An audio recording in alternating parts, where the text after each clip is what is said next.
right, everybody of our Holo Patreon, we're here today with a good friend. He's a new up and comer, and man, is he a joy to talk to. We went on his podcast the other day, and we had a fucking blast. So I'm happy and excited to have him here. It's Shayn from Inquiries of Our Reality. So first thing, you guys need to go follow him on his socials and find his podcast. Follow it and give this guy a listen because it's a lot of fun. He's a good dude, easy to talk to, and like it just had a blast. And I'm glad he's here joining us on our Patreon. So what's up, dude? I'm super glad to join this conversation. I appreciate the awesome introduction. Hell yeah, dude! Like, you're good people, man. Like I said, we had a blast talking with you the other night, and like we were talking earlier, the conversation between us is just really easy. It's real simple, and like you said, like our energies match. We have like-minded ways of thinking about things. And it's kind of like adding an addition to the Holo fam, to your side of the family. It just makes it's just a nice click. You know what I'm saying? That's so perfect. I appreciate that, man. Hey, no problem, dude. Like, that's what we need. We need like small little armies, backing each other's play all the time. Like, then that's how we felt whenever we went on the confessionals with Tony. Like, it clicked real nice and easy, and it was just like forming that family bond where it's like, all right, I fuck with this guy, Our conversation was the longest one I had so far, and it was one of those things too where it was like, all right, is it getting too late for you guys? Like, I could have kept going for hours past that. So I was super excited to come back today. Yeah, I would have stayed on, but I had to get up and go to work the next morning, I was pretty much the same too. I ended up getting off, and then sat on the couch for like a half hour, fell asleep, and that was pretty much it. Yeah. Yeah, it's crazy, man. And like, work sucks. Like, what can I say? Work sucks. But I have to be relatively coherent at work most days, or else I'll get killed. So that's kind of how it is with me too. It's like, after doing all this stuff, you only want to do this stuff, and then going back into your normal job is just like awful existence, where it's like you just feel like you're part of like this rat race. And Dude. On this side, you feel like you're in the know, and it's like, God damn it, I hate going back into that.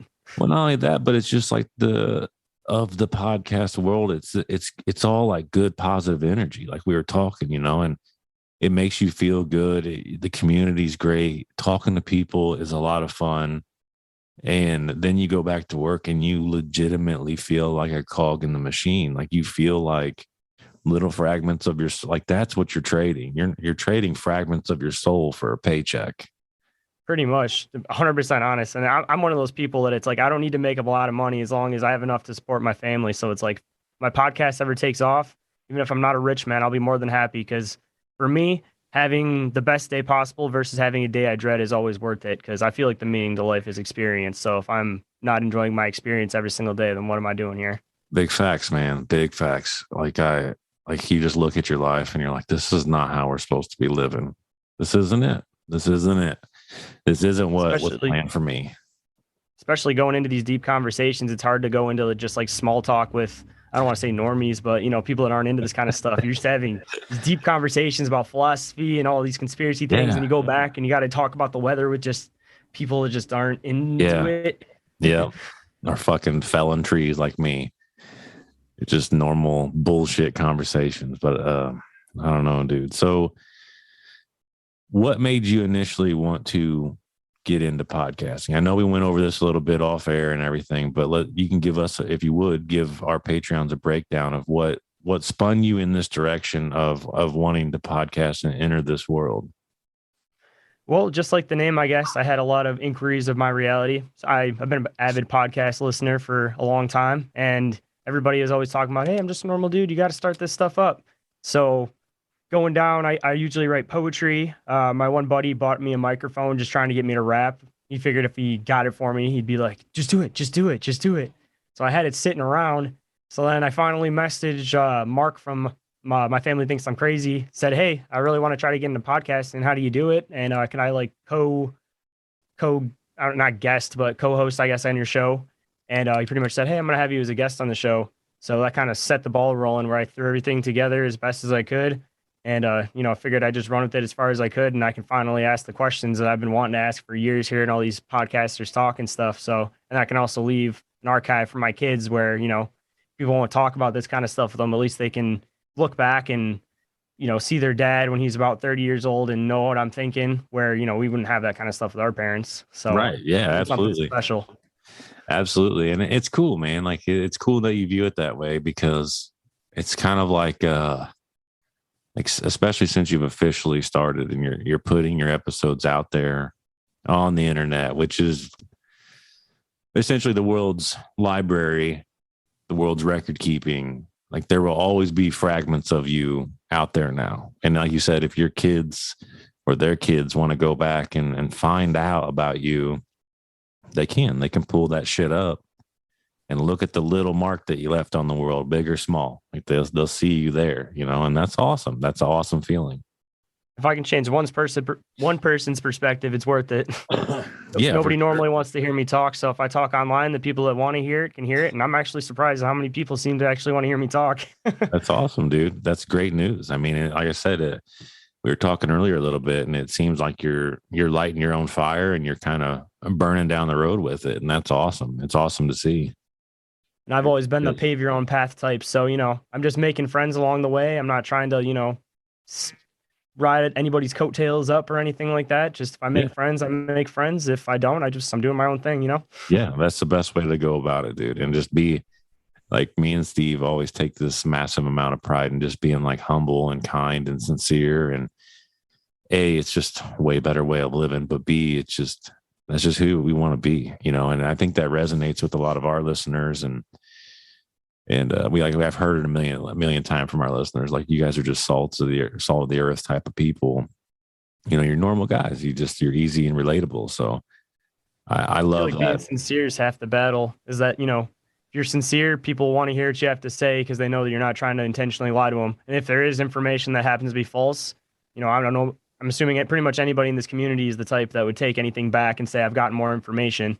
Yeah. Oh, yeah. Yeah. We did it straight up. Like we did it. I think we talked about it a little bit, didn't we? The time traveler that we had. Yep. Yeah.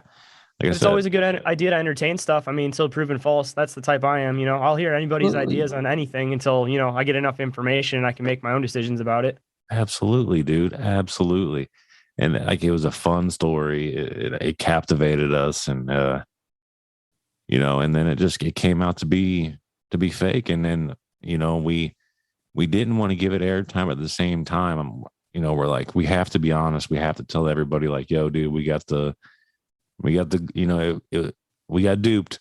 That's all there is to it. We got duped. So we need to confess up to that. And that's who we want to be. We want to be honest. That way people aren't like, yeah, these guys are just fucking clout chasers. They just want this, that, and the other. And it's like, no, we want truth. That's what we want. That's all we want. We want truth.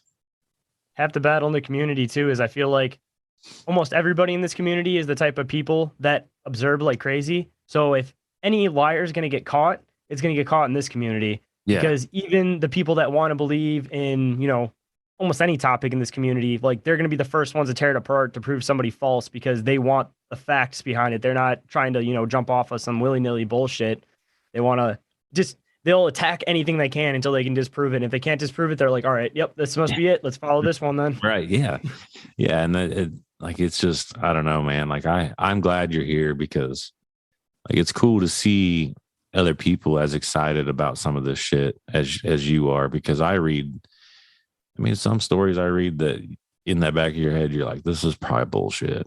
But at the same time, this is fucking cool. This is cool. This is fun. I always hearing the flat earth stuff. I mean, me personally, I don't want to say I believe in anything necessarily, but I kind of sway more towards sphere earth or just some kind of realm. But still like to entertain all the ideas. I'm all about the hollow earth thing. If there's any of that kind of stuff that I believe is true, it's that, considering how many underground cities have been found recently. Oh, dude. And not to cut you off, but I forget where it was at, but I saw a fucking article not too long ago, and it was a picture. I think it was over in China somewhere, but it had an entire underground forest growing in a fucking cave. I think that's Indonesia. They say they have their own weather systems and stuff. There'll be clouds inside the caves. That fucking defies everything we've learned. They find weird ass animals. I don't know if it's true or not, but they found that supposed flying little lizard. Good. Good. I want to know if that's true or fake, but I mean, it looked kind of interesting to me. So, I mean, Yeah. it looked more like it would glide than fly. So it made a little bit more sense. That's why I didn't want to discredit it, but Yeah. weird Yeah. stuff in weird places. It's kind of like in caves where shit doesn't have eyes because there hasn't been a reason for it. Yeah. And I don't, the hollow earth theory is pretty fascinating. I haven't dug crazy deep into it, but I have, dove a little bit, and man, like, I wouldn't be surprised at any part of it anymore, but it is like Antarctica is the weird catalyst to a lot of that shit. You know what I mean? I think that's the main entrance. If I had to guess anywhere in the Bro. entire fucking planet, it's definitely Antarctica. Like, Yeah. why else would they not want anybody to go there? And then when they do go there, they can only go to specific areas. And then, Yeah. who was that pilot who was a decorated Admiral Byrd. military? Yep. Yeah, he flew over it and talked about all these maps and everything. And then everybody Dude. just wanted to discredit him, even though he never lied at any other point in his career. And then it wasn't long after that he died. Yep. After he That's got how it always seems to happen. Oh, fuck yeah, absolutely. Like, well, like, it's funny that people in the everyday, which I mean, I guess I understand to a degree. If you don't ever, It's always a plane crash. yeah, like, well, if you don't ever challenge your brain the way we do, if you just kind of like accept life and just kind of go about it normally, I guess you wouldn't ever question Admiral Byrd's death.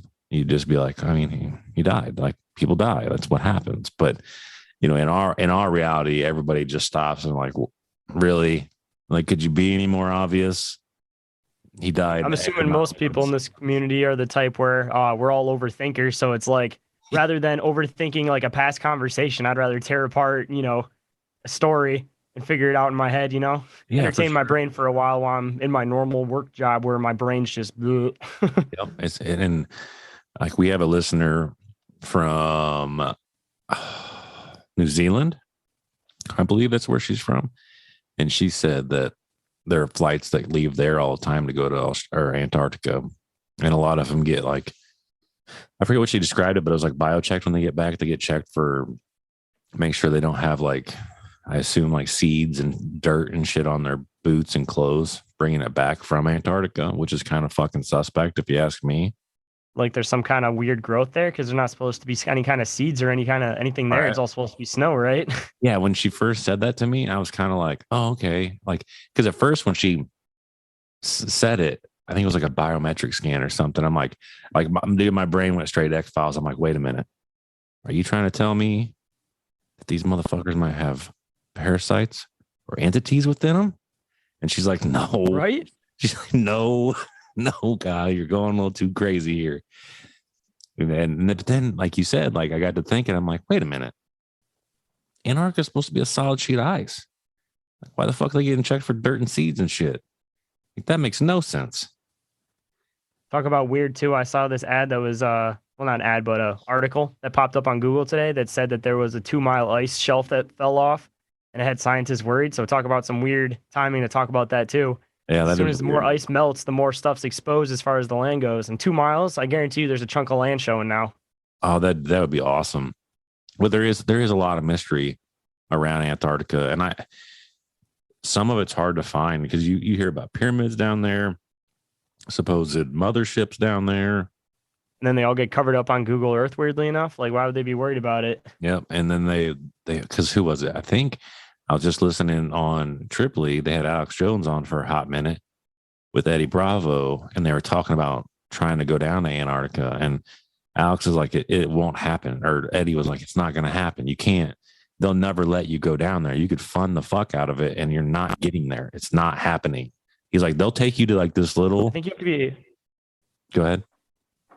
Oh, sorry. I didn't mean to interrupt you. Oh, you're good. I think you have to have like special certification to go there, and you have to tell them exactly what you're working on and where you want to work on it. It's almost like trying to get into the archives, in the Vatican. You got to be specific to even have them even consider it. Yeah, isn't that, we jump subject here, but isn't that crazy? Like, if you want to view something in the Vatican, you have to know it's there.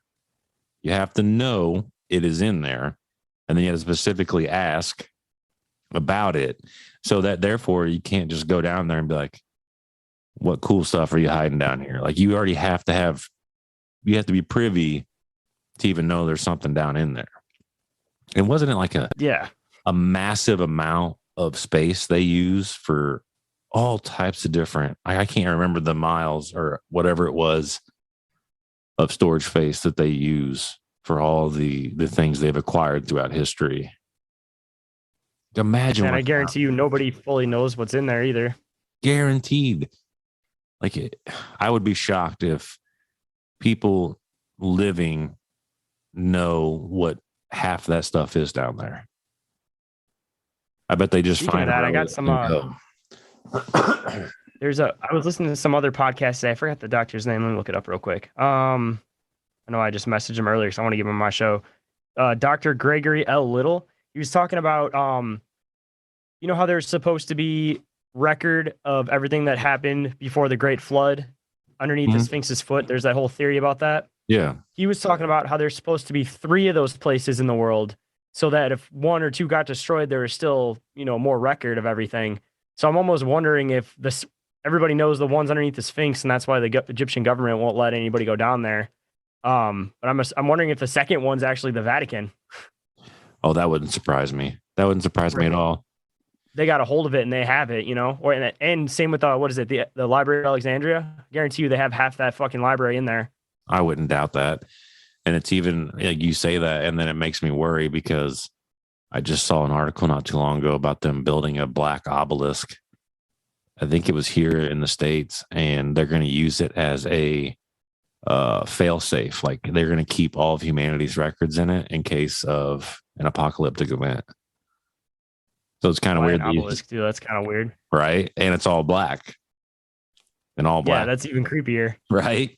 Like I saw that and I'm like, okay, because this isn't like a cult 101 shit.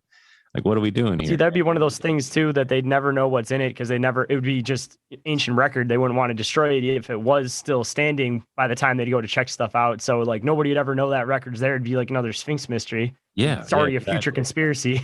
Exactly. Like it's all just so fucking bizarre, man. And like the past like 2 years, 3 years since COVID popped off, it just feels like conspiracies have gone through the roof. Paranormal conspiracies anymore. Yeah, for sure. The paranormal aspect of it has gone. It's almost like we just went ahead and just dipped off into another dimension and we just accepted it. Like CERN's like, hey, we just fucked the entire timeline again. We need to go ahead and bounce over here. Well, guess what? This over here is just batshit crazy. Nuts. It's like the what is it? The Great Awakening or the Great Enlightenment or whatever, however they word that. Yeah. Where they're saying that it could have went 1 of 2 ways. And it's like we didn't go. Well, actually, I don't know. I guess it depends on your perspective. You could say we went the good way or the bad way because we've gone through some shit. But because of going through some shit, now we have all these podcasters and people that are actually believing conspiracy theories. Wow, so it's kind of like you forcefully red pilled everybody, which isn't necessarily a bad perspective. Maybe that's what the Great Awakening or Great Enlightenment, however it was worded, was supposed to be, was just red pilling everybody without their consent. And then the ones that still want to fall for that shit are just, best way to describe it, how they say like the strong survive in nature. They would be not on that side of that. Right. Yeah. It's man, like there has been so much going on. It's hard to keep. Like, because there was a time when we and Steve first started this and we were like, man, like, you think like we'll ever run out of shit to talk about, like topic wise? And he's like, I don't know. I've thought about that too. And then you just live through the years and pay attention. You're like, yeah, right. We ain't ever running out of shit to talk about. It's impossible. It's fucking impossible. That's what I was my worry for the first like couple days. And then I was like, wait, no, there's just new stuff popping up every day. All I got to do is go on Google and look at these weird ass articles. Yeah, that's it. And like, and you're choosing a little bit different route. Like it seems like anyways, right now you're focusing on interviewing people, having them come on and you go on other people's shows. And me and Steve kind of, we do that too, but we also just pick subjects, deep dive into them and then present them to everybody.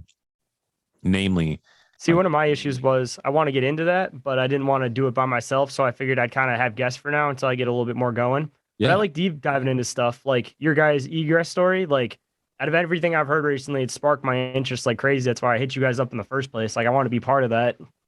Yeah, for sure. Like we will accept the help for sure because it's just right now we're stalemated. We don't know where to go with it. And hopefully we can pick the scent up again. I mean, I feel like I don't feel like the story's over yet. I don't.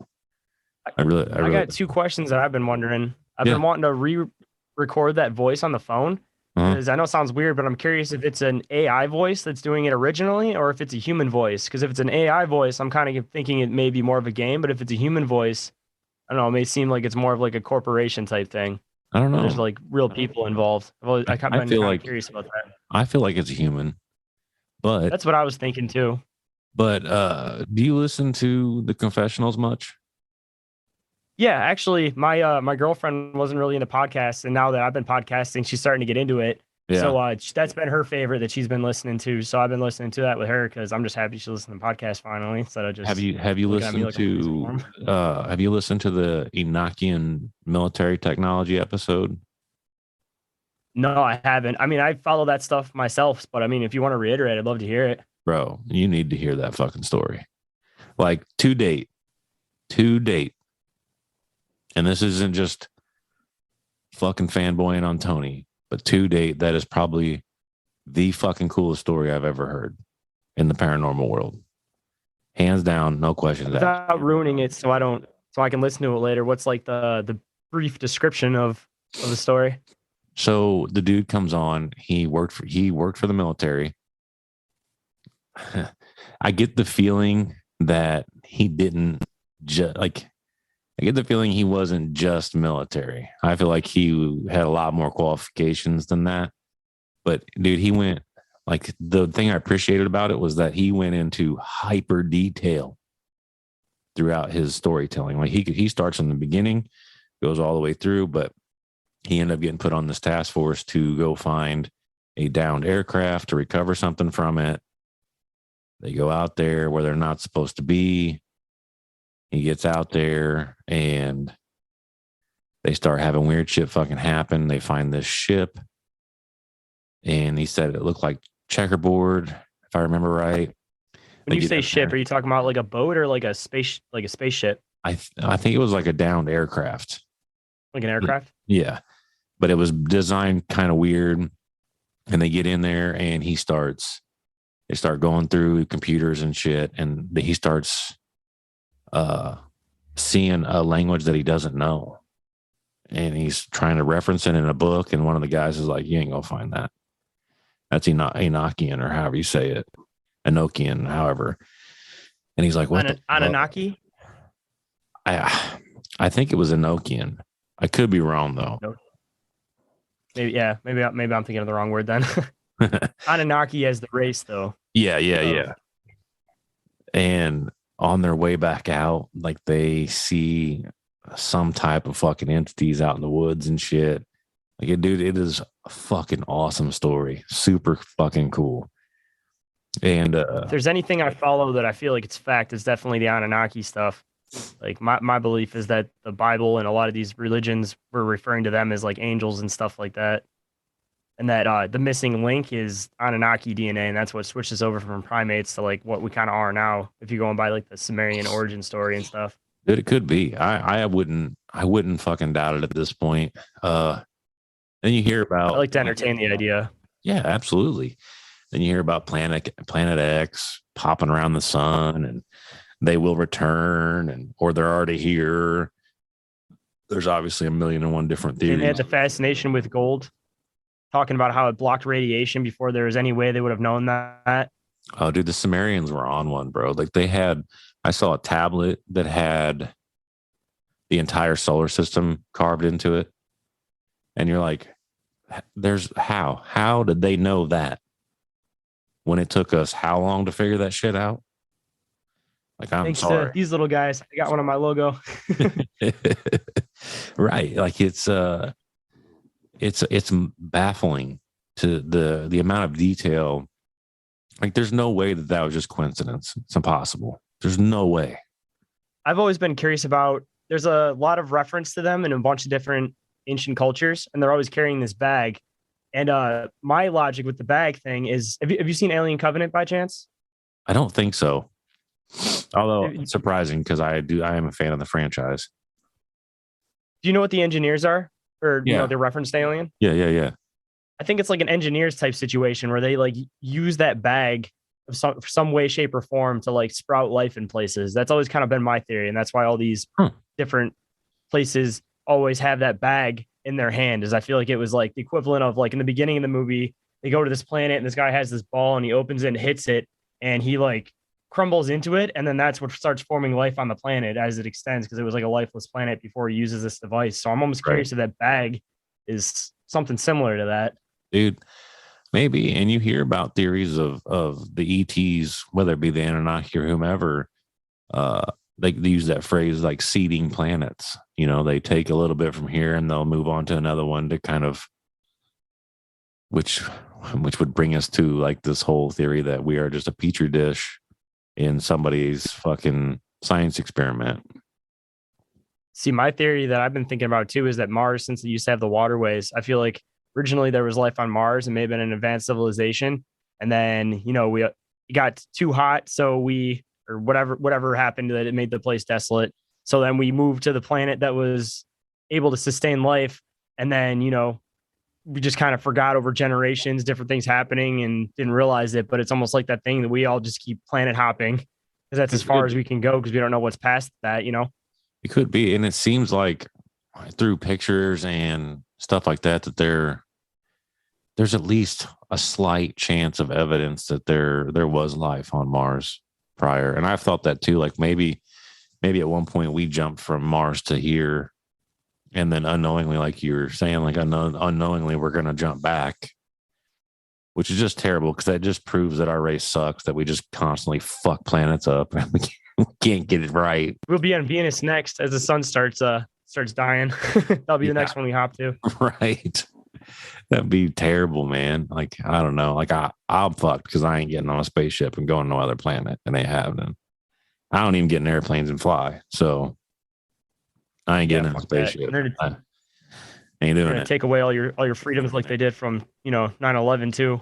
Yeah. If you're gonna hop on that, they're gonna do a full search of every single cavity and every single thing you have on you. Yeah. And I'm sure by now we're on a couple different watch lists, which is fine. I'm not really that worried about it. I don't know. I've always been curious about that. If they really do watch the little guys like that, or if they don't consider us little guys, because I guess once you start getting a following, like I was saying on our last podcast about the word alchemy thing, you can change people's complete perspective of reality. Just hearing your words. I feel like without question, you get put on a list, but I don't feel like it's one of those ones where they hyper pay attention to, like you and me, for example. Say we're on a list. I don't feel like they particularly pay too much attention to us, but what that is that's a fucking reference. So if your name were to pop up over here somewhere, they run your name. They're like, oh, well, Shane's on this list too. He's somebody we definitely need to be. All right, he's making advancements. He's doing this, that, and the other. I feel like it's just a reference thing because I've heard, I don't know if there's any truth to it or not, but I've heard that once you get your motorcycle license, you automatically go on a watch list for gang activity. I got my medical card in Michigan too, and there's always a theory about that too because they're worried about people. Well, now that it's recreational, I don't know if they watch it like that, but when you first just had medical in the state, I feel like they watched it to see if you bought large quantities to make sure you weren't basically, legal drug dealing in a way. That actually kind of makes sense. Like I could totally see that theory. That makes sense. Like I don't feel like that would be out of the realm. It makes or they watch you depending on the different categories of, government departments. If you seem like you're somebody that's going to spark more something that this department watches or this one, they just kind of have your name on a watch list within what department they think that you're going to be the most, cause the most issues with. Yeah, Shayn, he's got weed now, and now he just bought an AK-47. Oh shit, he's about to turn into a cartel leader. We got to get this guy. They got to be watching Tony by now. Now that he's saying that he's got his own little self-sustaining community, like I guarantee you, if they're watching anybody in this community, like by far, it's probably Benjamin Balderson. I don't know if you know him, but he's like an off-grid guy. Yeah, and I feel like they're watching Tony because they're definitely watching those off-grid guys because they were referencing it on another podcast I was listening to. But they want to scare people away from the woods because they want everybody to, one, get pushed into the city, Two, once you're in the city, you have to work corporate jobs. When you work corporate jobs, you can't say the things you want to say because you're gonna, you might ruin your corporate job if you say the wrong thing. So they kind of just like force you into being the person that they want you to be. And if you're living out in the woods, it doesn't matter. You can be a crazy redneck, you can be a crazy hippie, you can, have a little white picket fence in the middle of the woods with some chickens and sustain yourself. But they're worried about those people. Well, I don't know if this is for everywhere, but I know in some places, I think Illinois is one. You have to have one attachment to the grid now, or you can get in trouble. So you have to at least have I've heard that electricity. One of them, you have to have one. No more. I've heard they're doing that in a lot of states where they're making off-grid illegal. Oh, I bet. And like there's some states, maybe all of them, can't collect rainwater. Nope. Michigan's one of them. Yeah. How funny, I got chickens and I'm not supposed to have them in my city. And my next door neighbor, she collects rainwater that she waters her plants with. So we've never had a conversation with each other, but I think it's kind of one of those like, all right, you ain't saying shit, I ain't saying shit. It is what it is. Right. Yeah. But how fucked up is that? How fucked up is it? They're going to go, you ain't collecting rainwater, bitch. Ain't happening. Not in my house. Yeah, hell no. I don't. That doesn't make sense. It's just all about profit. That's what it comes down to. Because there's no other logical reason why they wouldn't want you to collect rainwater other than they're trying to collect revenue. Same with the Tesla thing. They shit on Tesla because you didn't want to make it so you had to pay for power, and that's why they put all their eggs into Edison's basket, and that's why we have Edison Electric and shit now. Is because he found a way to charge you for every single little penny that he possibly could. Because capitalist country, people talk about it being so great, but there's a lot of downfalls to it. There is. Like I'm not arguing it, but it's just fuck, it sucks. Like they found a perfect way for them to make money is what happened. Like it's for government, it's the perfect system. They perfected slavery in every which way. People are slaves and don't even realize it. You get tricked into it and you hand away your freedoms without even realizing it. Like everybody with the vaccinations, everybody's like, oh, just get it because it's safe for everybody. But it's like, you don't get the main message here. By letting them do that, you're giving them the right to tell you what you can and can't put in your body. It's like, I don't disagree if you want to get it or don't want to get it. I personally don't want to get it. But my main reason for getting it is that I'm not going to let them have that over me. Same with the masks. Like I refuse to wear that shit. And it wasn't even about like safety of people around me. It was just proving a principle that I'm not going to give them the right to do that. Otherwise, that freedom is going to be stripped. Like I was saying with 9/11, as soon as everybody handed over their freedoms, now look at planes. It's just part of flying on a plane. You're going to get everything torn apart. Yeah, that's the bad thing too. Like once you give the government something, you'll never get it back. They keep any freedom they strip. They're not going to make it obvious. Yeah, and it seems like it's been. Well, I mean, we all know it's been under attack for as long as I can remember. They've been trying to dismantle the Second Amendment. They've been trying to that. Now they're dismantling the First, trying to take away your freedom of speech. And it's real. It's happening. That was my theory. I know the school shootings is. I'm not saying that they didn't happen, but I feel like the people that did them were deployed on purpose. That's my theory. Because of course, if you want to have a disaster that everybody stands behind, you can't stage everything. So I believe that honestly happened because the government would kill a bunch of citizens and not think twice about it. But even if they were like subliminally fucking with these kids, even through like, they can brainwash people through almost anything now. So even if it was something simple, like they knew this kid like playing Fortnite and they'd flash images every now and then that the kid didn't even notice. It's like that thing from Fight Club, Yep. And it just started triggering weird things in his brain where he was just like seeing pictures of dead kids and he was just like thinking about dead kids and then that transitioned into something, Dude, I hate to say that, but it's possible. I kind of in the same, when it comes to the shootings, I'm kind of in the same camp, ironically enough, which is, they are fucking tragedies. They should never happen at all, whatsoever. Like that's the one thing that'll never be okay is hurting children. Like that's never going to be okay ever. That's half the reason I homeschool my daughter is because it's like these people nowadays and the whole manipulation of everybody. Like I don't trust sending her to school. I want her to be a free thinker because I had an issue in school, not because I wasn't a smart guy, but because I would see the answer there'd be like, like a 4-part question or something. And I would say all of these could be right for these different reasons. And I just thought in a different perspective. And they wanted you to think in that one way type answer.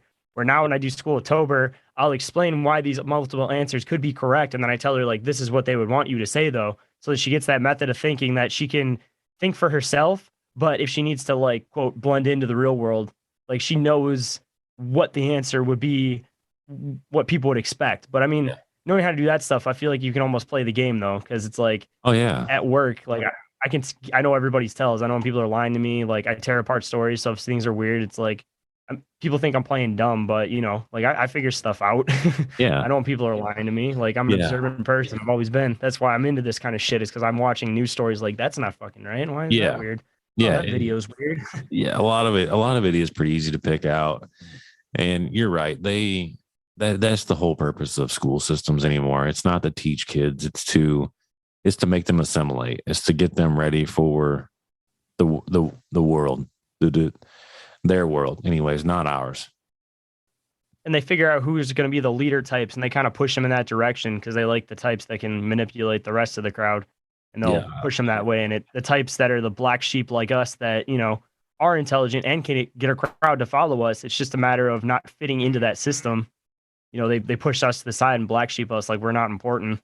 Yeah, and like one of the things, I even, believe it or not, I went to my local school board hearing when they were doing the mask stuff, and obviously I was one for making the mask optional for the kids.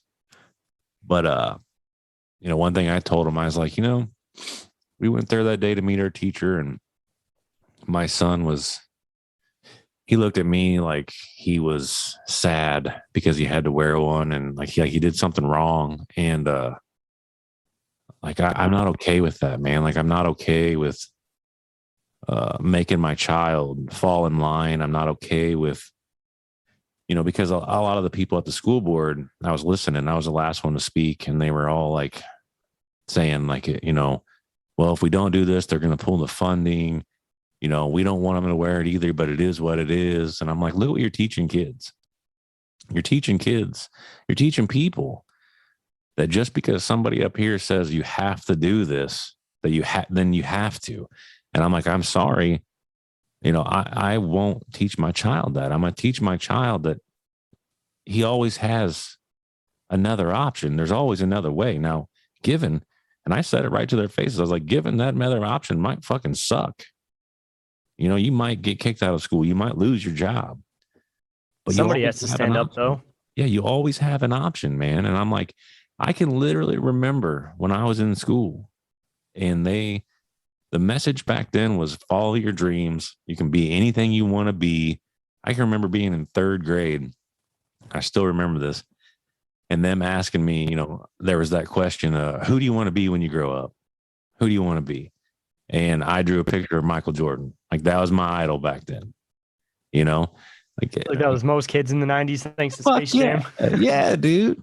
And like, but those were the questions we got asked back then. And now I feel like it's not like that. I feel like this is what you need. Process, move forward. Process, move forward. And it sucks, man. It sucks because it kills people's creativity. It kills people's confidence. Kills people's thinking ability and problem solving too. Absolutely. I mean, even the mask too, it damages kids' ability to like pick up on speech because they can't see somebody's lips moving. So you can't make out words. Half my problem during COVID was I was like, bro, I can't hear what the fuck you're saying. It sounds right. I read a lot of lip too. So it's like, if you're at a distance, like, bro, you can yell all you want. I still can't, I can't hear you. Yeah, it's just been a fucking crazy world, man. And I'm glad, well, fingers crossed, we're on the fucking downhill side of that. Like I'm ready for forced red pill. I'm ready to get back to normal all the way. But then again, now we have looming fucking food crises popping up and gas and oil. And it seems like it's just one fucking tragedy after the next. And you just can't catch a break in today's world. I keep getting this weird scenario in my head that's going to get to a point where it's like, best way to describe it is like a post-apocalyptic movie.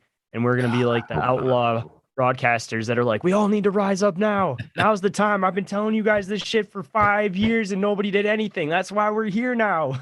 Bro, I hope then everybody will be listening. Yeah, I hope it's not that way.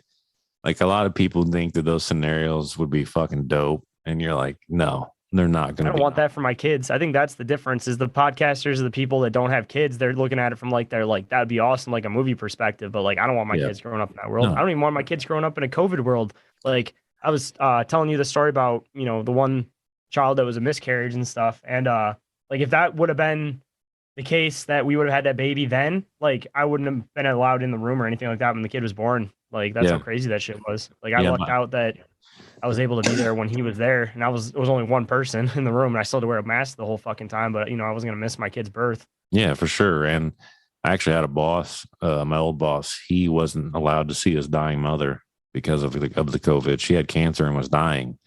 Wasn't gonna make it I've much heard a longer. couple stories about that, like people not being able to see people's last moments. It's awful. It's sad. Yeah, he flew all the way down to Florida to see her, and when he got there, they're like, "No, you ain't coming in. Like it's too dangerous." And he's like, that's my dying mother. She's dying. And they're like, no, it's not happening.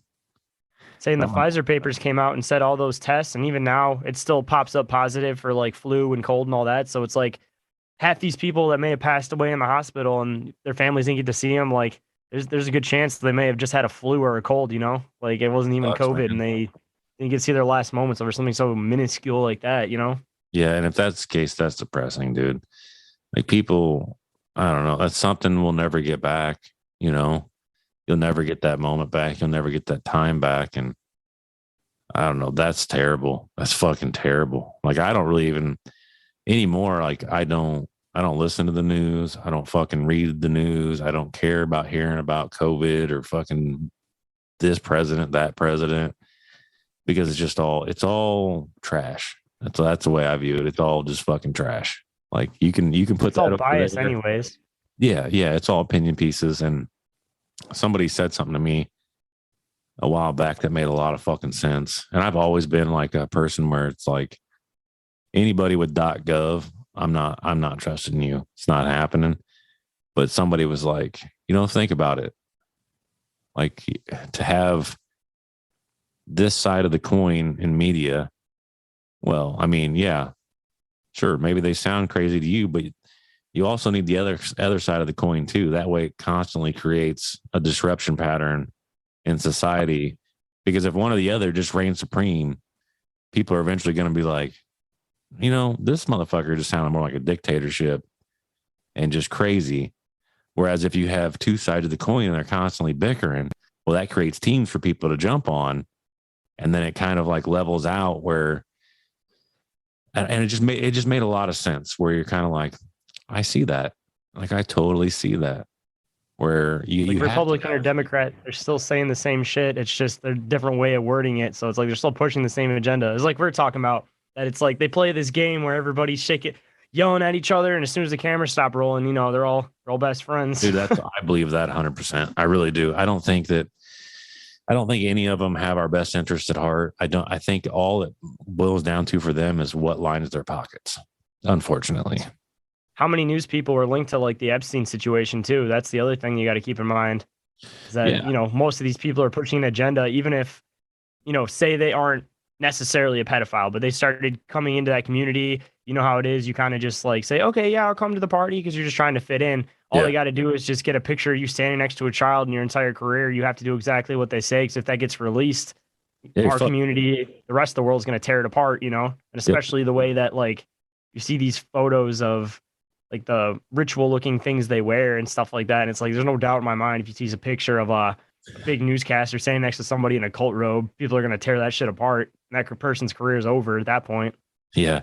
You say that, and that makes me think of, it's a big subject change, but it makes me think of CERN and the ritual, the mock ritual that was out front. What do you think about that? Mm-hmm. You talking about the statue they have out front? Well, can you reiterate a little bit? At CERN, they have that statue of Shiva out front, which is the goddess of destruction, right? Well, one night, weird, of course. Yeah, absolutely. But one night in there, I think there's video of it. but they have people outside dressed in robes, and I think they make a quote unquote mock human sacrifice to it. Have you seen that It's yet? kind of like that. It reminds me of that spirit cooking thing where they were like, "Oh, we're just acting it out, but it's not real." But Yeah. it's like it's just a matter of perspective. Like they're just trying to play it off like, "Oh, it's a blah blah blah," but they're actually doing it. They're just trying not to like scare people. It's almost like like a murderer being in like a haunted house. Everybody thinks it's part of the show, but realistically, Yep. it's actually happening. Yeah, and then like you take that, even okay, let's pretend that's mock. Let's just pretend it's fake. But then you take CERN's logo, and it definitely has 666 within the logo. You can tear that apart and see it. So in which case, a logical person is going to sit down and go, okay, so this is all supposed to be science-based discovery. We're just looking for cool shit. We're looking for the God particle and this and that. Well, why the fuck are you wasting your time with these mock rituals? Like, what are we doing here? Like, there's got to be a reason for it. Trying to see something on the other side. That's what I think it comes down to. And the scariest part is like I agree. we don't understand how black holes or wormholes work. So they could splash two particles together, have something that's microscopic, and all they could take up the entire universe after a certain period of time. They don't know how to stop it. As far as we know, like if they suck in light and everything, there's nothing you could put in that thing to stop it. Yeah, that's what me and Steve were talking about one night. We were talking about it, and I'm like, that's what fucks me up about the whole thing is that they can all be sitting there and they're like, listen, we don't know what's going to happen when we push this button. We could literally push this button and create a black hole and destroy the entire universe. And somebody in there goes, worth it. Boop. In the name of science, hit the button, sent it full send. And thankfully, well, to our knowledge, it didn't create anything negative. But odds are, that we know of. Odds are it's highly possible that it did, because I've heard all types of, I've heard people seeing demonic images around, like in the clouds and stuff around CERN when they were launching it. I've seen articles. Did you see that weird like electric formation that happened in the clouds one day where it looked like they really did open something fucked up and everybody was taking pictures of it? Yeah. There's been a lot of weird stuff around CERN.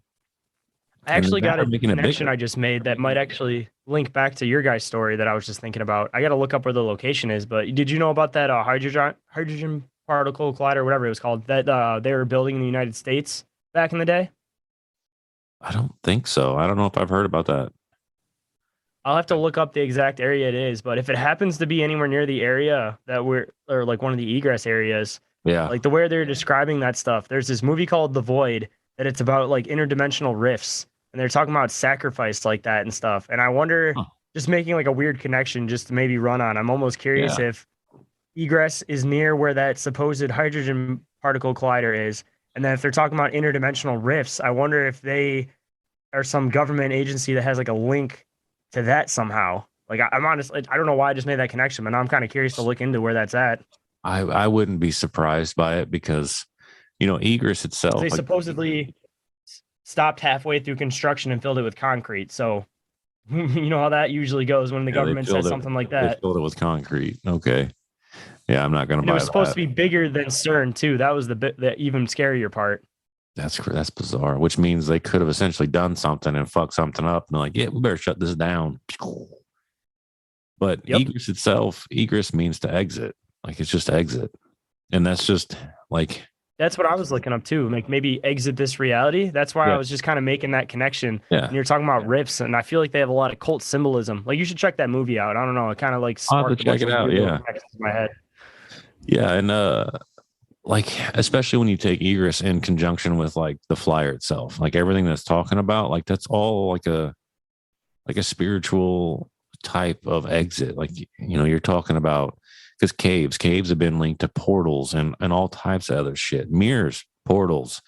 What else was there? That's why I was making that connection too. And that ritual anchor. Yeah. And I was thinking of the only place in America where they could maybe like mess with rifts, and maybe this place is somehow linked to that place. God damn, I gotta look that up now. I'm super curious. If that's in Kentucky, that's like a whole other rabbit hole to fall into now. Yeah, it's super possible, and I don't know, man. It's it's interesting. It's and ever since Egress, I've seen plenty of shit, which I've talked about on our Patreon a few times, but I've seen what would be described as like that predator entity. Uh, I have seen all. I wanted to talk to you guys after I heard that story too, because it sounded pretty close to the kind of stuff that I experienced. Which one? Steve's dream?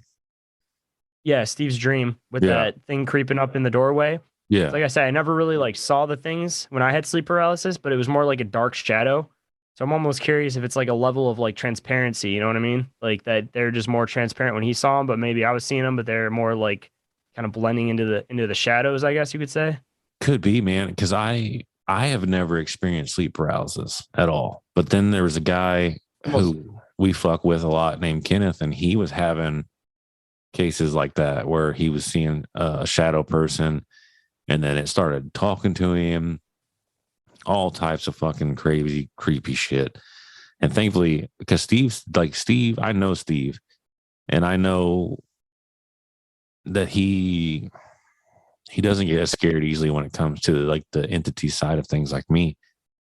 But he's like, dude, when I have sleep paralysis, it's like sheer terror. It is fucking terrifying. It's honestly probably the most horrifying feeling I've ever experienced in my life because it's like you can move your eyes, you can kind of move your head, and it's almost like I don't know, you can't really talk. You're kind of like when you try. So it's like you can kind of feel that your throat wants to work, but it like doesn't make sense. Like that's if I've never felt anything in my life that made my body feel more like a vessel than like me, you know? Yeah. It's dude, I would hate to go through that because I don't like vivid dreams. Vivid dreams will fucking put me on one for a while. I couldn't imagine experiencing what you guys did with the sleep paralysis. I know that I would be terrified, absolutely terrified. Yeah, I experienced that as a kid too, and it just like became like a normal thing because it happened all the time when I was a kid. Now it's like once every couple of months it'll happen. No. I've gotten so used to it's kind of weird. Oh, speaking of that, before I forget, that particle collider is in Texas. And you remember your guy started saying to me, you started making connections to Texas? Oh, fuck, that's weird. I'll have to tell Steve that. Yep. I was saying it's talking about how it's 3 times bigger than CERN's in this article. I'll send it to you. Yeah, dude. It's like an abandoned building. I'm kind of curious to look into this building now. Wouldn't that be some weird shit? Like stuff happens for a reason. We just happen to have this conversation, this connection to find this fucking building. Right. That is fucking weird, dude. That is really weird. Wouldn't it be weird if it's in the woods? Yeah, it would be. Or it says it's in the middle of the desert, but I see like grass and stuff around it. I wonder if there's trees around it. I wonder if that's like another reference to everything. That'd be weird, man. Could be. That's fucking weird. That is absolutely bizarre. I had no idea about that. And then the fact that you had, talked to Mark and there's Crowley connections to Texas and Austin. And I think Austin was where the flyer was found. But I don't know. It says the middle of the desert. I kind of want to see if it says what city it's outside of. If it's outside of Austin, that'd be weird, dude. That'd be horrifying. I know. That's what I was thinking. I was like, I wonder if it's by Austin. It probably is, knowing our luck. It probably is. Yeah, because that would make the most sense because that's the most abandoned. It says that it was abandoned, quote unquote, and they filled it with concrete. But again, you know how that shit goes. They probably started getting onto something and they're like, nobody look at us anymore. Yeah. Holy shit. Near the town of Waxahachie. I don't know if you want to look that up on a map. Maybe that is somewhere near Austin. Waxahachie.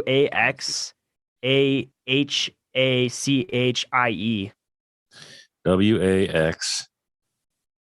I got it. Yep. Yeah, it pulled right up.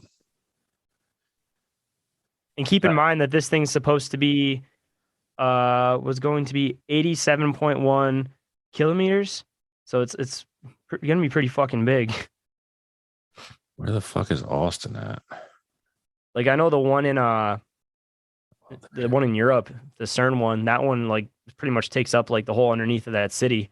So I mean, like I wouldn't be surprised if this thing is like, even if it's like a city outside of Texas, it probably reaches underneath, or not outside of Texas, but outside of Austin. Probably reaches Austin. It's actually right outside Dallas, like right outside Dallas, not far at all. Was it Dallas or Austin that had the connections that you guys were saying? Sorry, I think it was Austin. Austin. How far is that from there then? It's not, Austin's not that far. Like, it's still plausible. I mean, I bet, but Texas is so goddamn big because it'd probably be a pretty far jaunt. On a map, though, it's not that far. Now I'm kind of curious if you guys got some listeners down there, if there's anybody that's somewhat near that area that could scope out this building and give us some feedback if they see anything weird there. Oh, I bet it's still monitored. Shit, if somebody has like a drone or something, even if that thing gets knocked out, you know, something's fishy going on there. Right. Was that a corporate building or a military building? It looks like it's like a I'm trying to see what it describes. U.S. lies in abandoned desert. I don't think it says anything specific on at least this article. But the U.S. government, Congress ultimately defunded the project. So it was a military project. The military government-funded project of some sort. Yeah. If it was a military project, the ground, like, because we have up in not far from us at all, there's a abandoned military base in the woods, and it apparently was a missile silo for the Cold War. And they have a fence built all the way around it. I haven't been there yet, but on the fence, it still says, like, if you trespass, you will face like federal fine or federal punishment and stuff like that. Like, it'll be a no joke punishment if you get caught inside that base. Wonder if they still have some kind of like sensors or something like that set up to know if anybody like opens it or something. I don't know, like but I know Steve, his brother, knows a kid that went in there with his GoPro, filmed it, put it on YouTube. And it wasn't long after he put it on YouTube, he was contacted by the government and said, you need to take this shit down now. And I guess that's all they did to him. They didn't press charges. They didn't do anything. They probably didn't have anything crazy hidden there. It's probably just more so like a safety aspect. But, yeah, you know, they could have some old abandoned military documents or something like that down there. So they're looking at it from that perspective of like almost like breaking into like a Social Security office or something, you know, it's still, I'm sure I'm hiding shit here. Yeah, I'm sure it's still owned by the federal government. You know, I guarantee they didn't just let it go. So you're still going to face those fines and that punishment on a federal level because they own the property. It's theirs. But it's and they don't play because they got to set a principle. Yeah, exactly. And that's like, I've always wanted to kind of go in there, but it's kind of like, fuck, dude, it'd be my luck where I get caught and then they throw the book at me. That's always been my luck when it comes to the law. I always get the book thrown at me. That's always been my thing. I used to urban explore for a while, and then it was like when I started getting a little bit older, it was like I didn't want to risk it because I can't spend a night in jail, you know, because I got kids and shit. Yeah. So when I didn't have kids, it didn't matter. If I just spent a night in jail, it's whatever. I didn't give a shit. But now it's like I got responsibilities and shit, so I can't take the risk as much as, you know, I'd love to do it again. I miss it, but yeah, for sure. And that's one thing me and Steve we're gonna do in the near future. Like, we're trying to amass the equipment to start going out and doing things. Man, I wish you guys were way closer to my state because I'd love to join you guys on this stuff. But I feel like you guys what are at least state are you in? 8-hour drive. Michigan. Oh yeah, we're at Michigan. Detroit area. I live like a couple miles out of Detroit. Because last year, it was last year. Yeah, this past Thanksgiving, me and my wife drove up to Escanaba to hang out with her mom. Oh man, if you guys ever come out this way again, we'll have to meet up and do something for sure. Yeah, we drove up to Escanaba, stayed up on the lake there. We got a cabin and we all just hung out there for Thanksgiving. It was fucking beautiful. Let's say we got some great landscape in Michigan. If there's one thing we got, it's like we get all 4 seasons. So the best time to be here is during fall because we got so much pretty colors in the trees and stuff. Yeah, a lot of my wife's family is from up there. A couple years prior, we went up there for. She's gonna kill me because I can't think of where we went. What city it was? Lansing. Was she born in Michigan? I think so. If I remember correctly. I know she grew up around Detroit, I believe. A lot of her family is in Lansing. You know, our mom lives up in Escanaba. I'll have to tell you the city I'm from and see if she knows the city. I just don't want to say it on the air because you never know people. Yeah, right on. Yeah, she got a lot of family, a lot of natives up there in her family and stuff, which is awesome. That's what I get. My grandma was 100% Cherokee, so I got some cool stories and stuff like that from her too. That's awesome. That's super cool. Yeah, actually, my wife's uncle. I feel like that's all Michigan's heritage. You don't find any. Yeah, Sorry, my it no, keeps that's good. lagging, so it's like as you pause, I start talking, and Yeah, then you yeah, start talking. My bad. yeah. No, it's good, dude. It's good. But yeah, her uncle, he gave us our first Bigfoot call in. He's from Oregon. Oh, on when you're doing one of your the phone call shows, Yeah, yeah. Well, he just when he you say just calling. yeah, he just left a voicemail for us, and then we got to play it on the show. So that was super cool. But it was fun. Do you see a sighting? Is that what it was? Yeah, he did. Yep, he did. He saw him while he was hunting out in Oregon. How good did he say he saw him? Like how descriptive was he? What did he see exactly? I'm kind of curious now. He said that he said he saw it walking. He's like, it looked like an ape walking through the woods because he was up in his stand and he's like, I just seen it walk past, just walking. He's like, it walked like a man. I think You heard all those ties to those things being like interdimensional. I mean, oh yeah, there's a lot of that. Like Steve's in that camp where he thinks a lot of everything is interdimensional, and I always tell him, I'm like, I don't think everything's interdimensional. I'm like, I just don't like that narrative. I'm like, you can beat me up all you want, but like, I still like to think that at least some aliens are from other planets within our fucking universe. Like I kind of go both ways. I like to believe that there's both things, oh, like depending on what the 100%. topic is. Yeah, I I think there's 100%. interdimensional beings and aliens.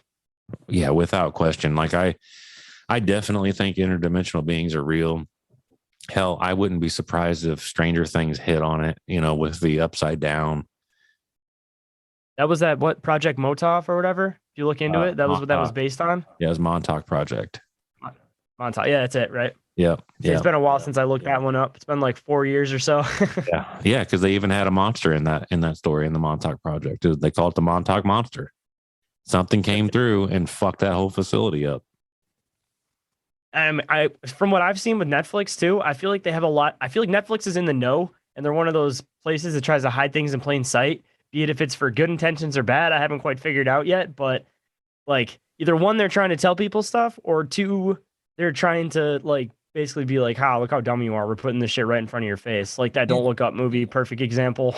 Yeah, well, and they say like in a lot of my studies there's like that whole like karmaic rule that goes to the universe. Like they have to tell us what they're doing to us, even if it's like a subtle roundabout way. But karma and its properties are real, and they have to let us know that they're doing whatever to us. It can be as subtle as just a Then you won't be so surprised when you figure out that it's real. That was my theory on Squid Game. I think that like I've thought shit like that's happened for fucking ever, but I feel like they put that out as like a like entertain people to the idea because everybody that watched that show was like, damn, I wish that there was really a thing like this so I can make some money. Like not they me. made it so everybody considered it. So if it ever pops up, it's not a foreign idea or everybody's shocked by it. Everybody's like, oh yeah, people are gonna die. Like whatever, bro. I fucking watched a show about this. Let's do it. Well, I mean, realistically, if you want to equate it, like it's happened. Look at the Coliseum, gladiators. That's true. I mean, people used to watch that shit. Like they used to go there and love that shit. I mean, even like UFC, it's not that far off from that, besides the part that people don't die, but it's essentially just people being entertained by watching somebody else get beat to a bloody pulp.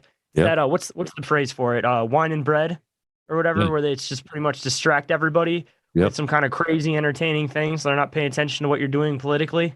Yep. Yep. And it's yeah, it's happened before. Like I said, they used to fight to the death, and I'm sure there was rewards involved. The best gladiators would get treated better. If not, their freedom. And there's a lot of them too that were they were slaves, and what they do is they would pick the best, strongest slaves and say, if you win to this point, you get your freedom. Yep. So these people would full-heartedly fight because they wanted to get their freedom. So there was either die or get their freedom. So it was worth it for them. So they fought to their full extent. And they took Absolutely. advantage of that and exploited that because they didn't even have to find people. It was just you're a slave. You want your freedom. All right, let's go fight. Absolutely. Absolutely. Like, what? Not to change the subject again, but one of the things that like is constantly compelling me, or especially right now, like Steve told me about these theories that the United States government actually participates. Like they create their own abduction scenarios. Have you ever heard about that? Like they pretend Like to to be dilute aliens. out the stories. I don't know. They pretend to be aliens, and they will abduct people and experiment on them. And I apparently, wonder if Mac that's Pierce linked has to that whole said that. thing about them doing the fake alien invasion to make Blue beam. martial law happen again. Yeah, blue You heard beam. about that? Mm-hmm. Yep. Yeah, I wonder if that's kind of some kind of link to that, where it's again just kind of showing the population like what an alien is, so to speak, so maybe. that they can trick people into something farther on, where they'll see it like a midget in a little green suit and be like, "Oh, that's an alien." They'll think there's a full-on alien invasion when the military is just showing off their futuristic technology because they're already 30 years ahead of us. Could be, man. I don't know. It could be. It's just it's fascinating to me because, like, in a lot of my research, like there was the black helicopter phenomenon popping up, and apparently the military for a long time has had the ability to track ETs and abductees. And then, like, so say you would get abducted. Well, the next couple of nights, you'd start noticing black helicopters in the area.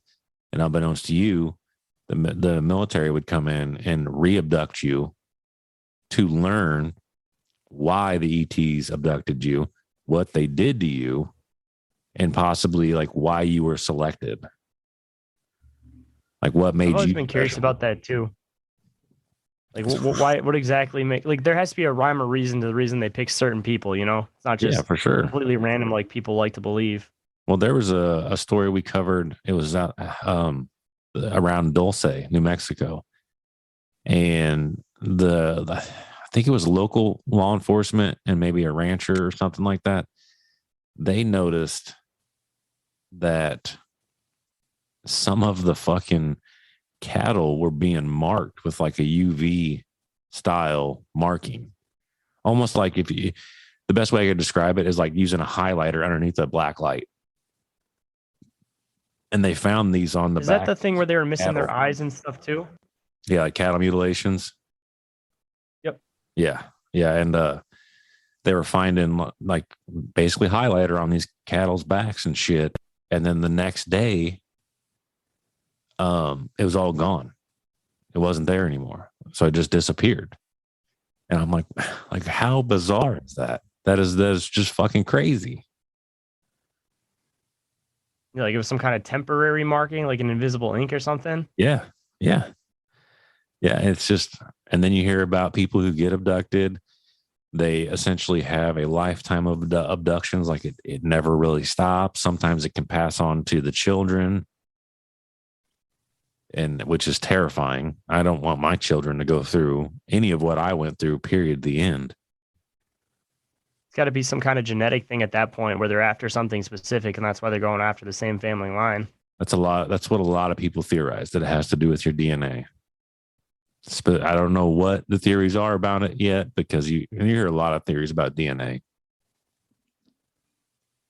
I mean, it could have an ancient piece of it to a puzzle where they're trying to figure out something like that we don't quite understand. Like maybe they can build like a perfect being, so to speak, but they just need to find a certain particular piece of DNA in order to finish it, kind of a thing, like a missing link kind of concept. So they're just doing all these experiments, trying to find the missing piece to create whatever it is.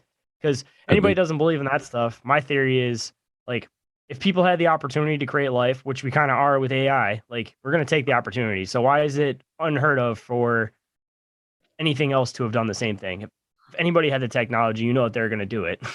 Yeah. Oh like, yeah. 100%. 100%. Like we're always meddling in that shit. I just read where I wish I could find the article to actually reference it, but they brought back I'm probably going to be way off on the years, but we'll just pretend they brought back to life a plant from like 1400 years ago. So I think I remember hearing something about that too. And I'm like, holy shit. Like if this isn't opening Pandora's box, come on. because you'd heard about them trying to bring back the mammoth and the saber tooth. There's a saber tooth too. Yep. Yeah. Yeah. And next thing you know, we're going to have fucking Jurassic Park. Yeah, literally. Yeah. Because that was such a great idea. You saw how that one went in the end. Yeah. Especially when you start mixing the DNA and stuff's able to adapt, it just makes it that much worse. Right. Yeah. And it's hard telling, man, like what's buried in Antarctica, and there could be a world ender virus buried underneath all that ice. And what are we going to do? We're going to go find it. We don't care. It's what we do. We're too curious. Yeah, mass extinction. There's got to be viruses. I mean, even if it was like a basic virus, like the first time a virus is exposed to a new group of people, like it devastates, even if it's, then years later is when your body gets used to it and then it's fine. It's just a normal disease. So it's like, even if there was something that was like a basic cold back then, if it hits civilization now, it's going to knock out half the civilization because our bodies aren't used to it, Yeah, absolutely. It's happened time and time again in history. And I'd almost be scared of some ancient disease too, because I feel like it'd be a lot more like primal, if that makes sense. Like the ones now kind of have a way to slide into your system, where like the old school ones would be like, as soon as you get infected with it, you start coughing up blood and shit, Yeah. Yeah. Just straight up Black Plague style stuff. Yeah. Instead of 2 weeks later, like COVID, then we'll start seeing symptoms 2 weeks later after you get it. Yeah. Yeah. Like you say that and it makes me think of that movie. Yeah, I think it was 2 weeks or whatever it was called, that zombie movie. Oh, there was 28 days. That's what it was. 28 days. 28 days and then 28 weeks was the second one. Yeah, that's right. Yeah. Yep. Yeah, those were terrifying. Has there been anything? Hell, those zombie movies are. Oh, I know. Has there been anything like of recent that has just really caught your attention? That's kind of like, are you focused on any particular subject? I've been, like I said, going off on this egress thing. Yeah. I've been searching on aerial maps and stuff like that in those multiple areas. I've been looking for weird phenomenon stories happening near the woods in Milwaukee. Yeah. Now that I've just thought about this other thing with Texas, now I'm about to start looking into this this particular facility. And I'm hoping that there's some kind of podcast or somebody that's listening to this that lives in that area and can maybe like. There might be. I know. I have a couple close friends down there in Texas. I don't know if they live that close. I don't actually know where they live. My wife does, but I don't. Say if they had a drone, or even if they can get off from a distance and they see some lights in there, at least we know there's some kind of interaction going on, and maybe we could start digging farther in. Yeah, I hope the more we blow light on it, even if it's just somebody that eventually comes out and is like, "Yeah, we were fucking with you," like it was meant to be an ARG or whatever. I know Steve wants answers infinitely more than I do. He wasn't lying when he told you he was borderline obsessed with it. Like, that dude was not lying. Yeah, I got to figure it out too. I've never I heard you guys tell the story, I just like needed to figure this out. I'm like, I got to get that number. I got to check this out.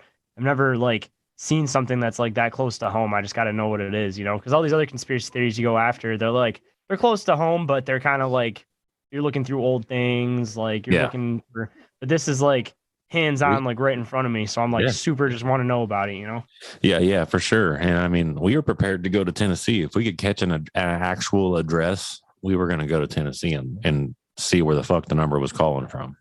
That city is 6 square miles. That's it. Like I was looking at maps of it last night. It's like 5 main streets and everything out around that is like farmland. So I was scoping over the farmland, trying to find woods in that area and stuff like that. See if I could find anything weird in the woods. Yeah. But I don't know. I feel like there's something weird to that place, even if it's just like I don't know, like a basement with like a call-in number or something like that. Like there has to be a reason why they particularly didn't just pick like a generic big city. You know what I'm saying? Like if they're just looking for like a random number to say they were from, they would look for like a major city with a shit ton of people. They wouldn't just pick some little tiny city. Then the population's like, I think it was like 4,600 or something like that. Like that's not a lot at all. City. It's not a lot at all. Some kind of weird connection to that city. There's got to be. There probably is. Like we had people say that we were super close to the truth, but we just overlooked it. So we missed something. And that's something. Do those people know something then, if they're saying that? That we tried getting a hold of them and they would never get a hold of us back. Oh, no, I meant like the people that were, I wonder if there's people that were saying that to you guys that like, that was the assumption. Something. Yeah, that was the assumption that, we just missed something. Like they said it in the context of like, we know what it was, but you overlooked it. Surprised they didn't try to tell you again unless they were involved, you know? At that point, you almost have to think they were. Like Because having a piece of the puzzle and then keeping it to yourself. Like, no, yeah, anybody in this community wouldn't do that, you know? Like they would no, want to expose the a truth. lot of people, a lot of people would aid you in your quest, like just be like, yo, dude, check this out. What do you think about this?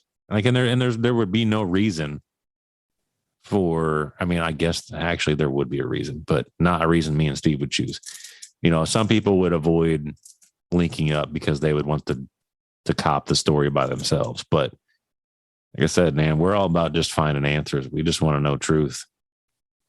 Said I want to get connected to it too because a lot of that stuff sounded familiar. So I figured maybe I could actually get him to contact me because like worth a shot.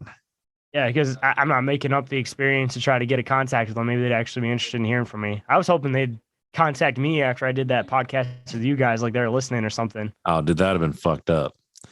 But at the same time, I would be like, haha, I know you're still listening. I have a feeling they are, to be honest with you. It might be. I think there's more to it because I called like 4 times today, and I left a message once, and the other times I just kind of I purposely let it sit for a second where it left a voicemail, but it was quiet. Yeah. And I hung up because I was trying to see if they frequently saw a number, if they would be like, why does this person keep calling? I wonder if they know something. Yeah. They would kind of be more inclined to try to contact me. But now I'm kind of just wondering if I wait till midnight, if there might be a response because there hasn't been a midnight since I sent a message. So that's the only time they responded for us was midnight on the dot. I wonder now if we got another hour and 20 minutes and then figure out what the fuck if they're going to respond to me. Because I said, I've been trying to figure this shit out. I'm so invested into this shit. Yeah. My other logic, though, that I was thinking is I wonder if it's some kind of dark web link, Could be. We had that guy I was telling you about earlier, the Enochian technology guy from Tony's show. We got to sit down and talk to him. And it was off air, wasn't on air. But he suggested that it could be an AI program trying to learn. Some type of military AI program, or it's trying to understand consciousness, so it can could be build itself. So it's trying to take. It's almost like how Google was trying to make an AI thing, where they took everybody's questions to try to create one thing. Yeah. So I wonder if it's almost like a collective consciousness. They're trying to take all these people's stories about this particular topic, so that they can create something that's an AI that knows all about this topic from firsthand experience. Yeah. Well, how fucked would it be if they're theoretically here? How crazy would it be if there was an AI out there and it was self-aware, but it started to learn about the human soul and like you said, consciousness, and it's well, I want to be. It's processing to itself I'm missing a link, I'm not fully where I need to be. I need to try to generate a consciousness / soul. And so that's the purpose of these crazy batshit questions on a flyer. That's the purpose of wanting people to call in with these strange happenings. It would be a bizarre concept that some AI is lacking. It feels I need a soul too. I'm learning about it, but it's just a matter of time. Generate. And they reference that in a lot of movies too. It's almost like that, subliminal trickling it into your brain kind of a thing. That it's it's just a matter of time anyways, because if they make it so that they can improve themselves, they can correct themselves. They have the issues where they'll start up AI and they'll start communicating in their own language and they can create their own things. It's only a matter of time before they start trying to understand consciousness, because it's even people. At first, weren't concerned about that. We're just concerned about survival. Yeah. But once we start getting comfortable and figuring shit out and understanding kind of where we were, then we need to dig deeper and figure out farther. And honestly, I feel it'd be no different with AI. It'd be like Blade Runner, where you can't really tell the difference from them, so they want to be just like you.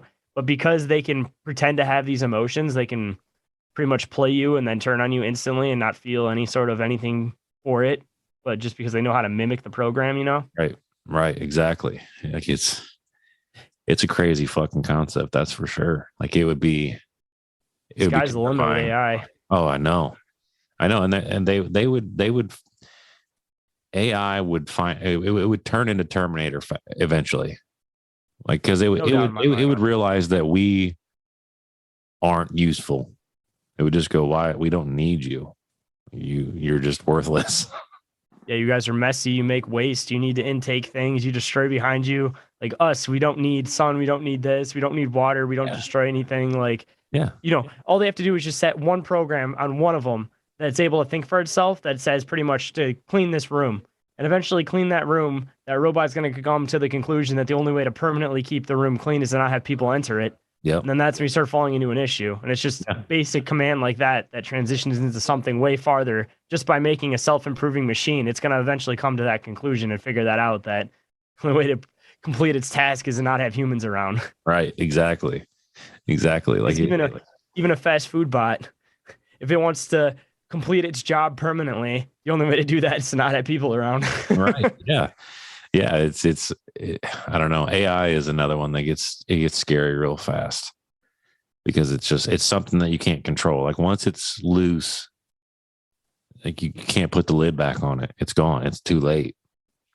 Elon Musk made a point too, saying that most places don't make regulations for things until after there's been an issue. But the problem with AI versus previous issues is that once AI becomes a problem that you need regulation, it's too late and we're already all fucked, for lack of better words. Yeah. Not like, just like something you add to a drink where later on you can change it, everybody's fine. Like once it's started, you can't stop it. Yeah. Especially if that were able to go online, like if it were to reach the online world, it's game the fuck over.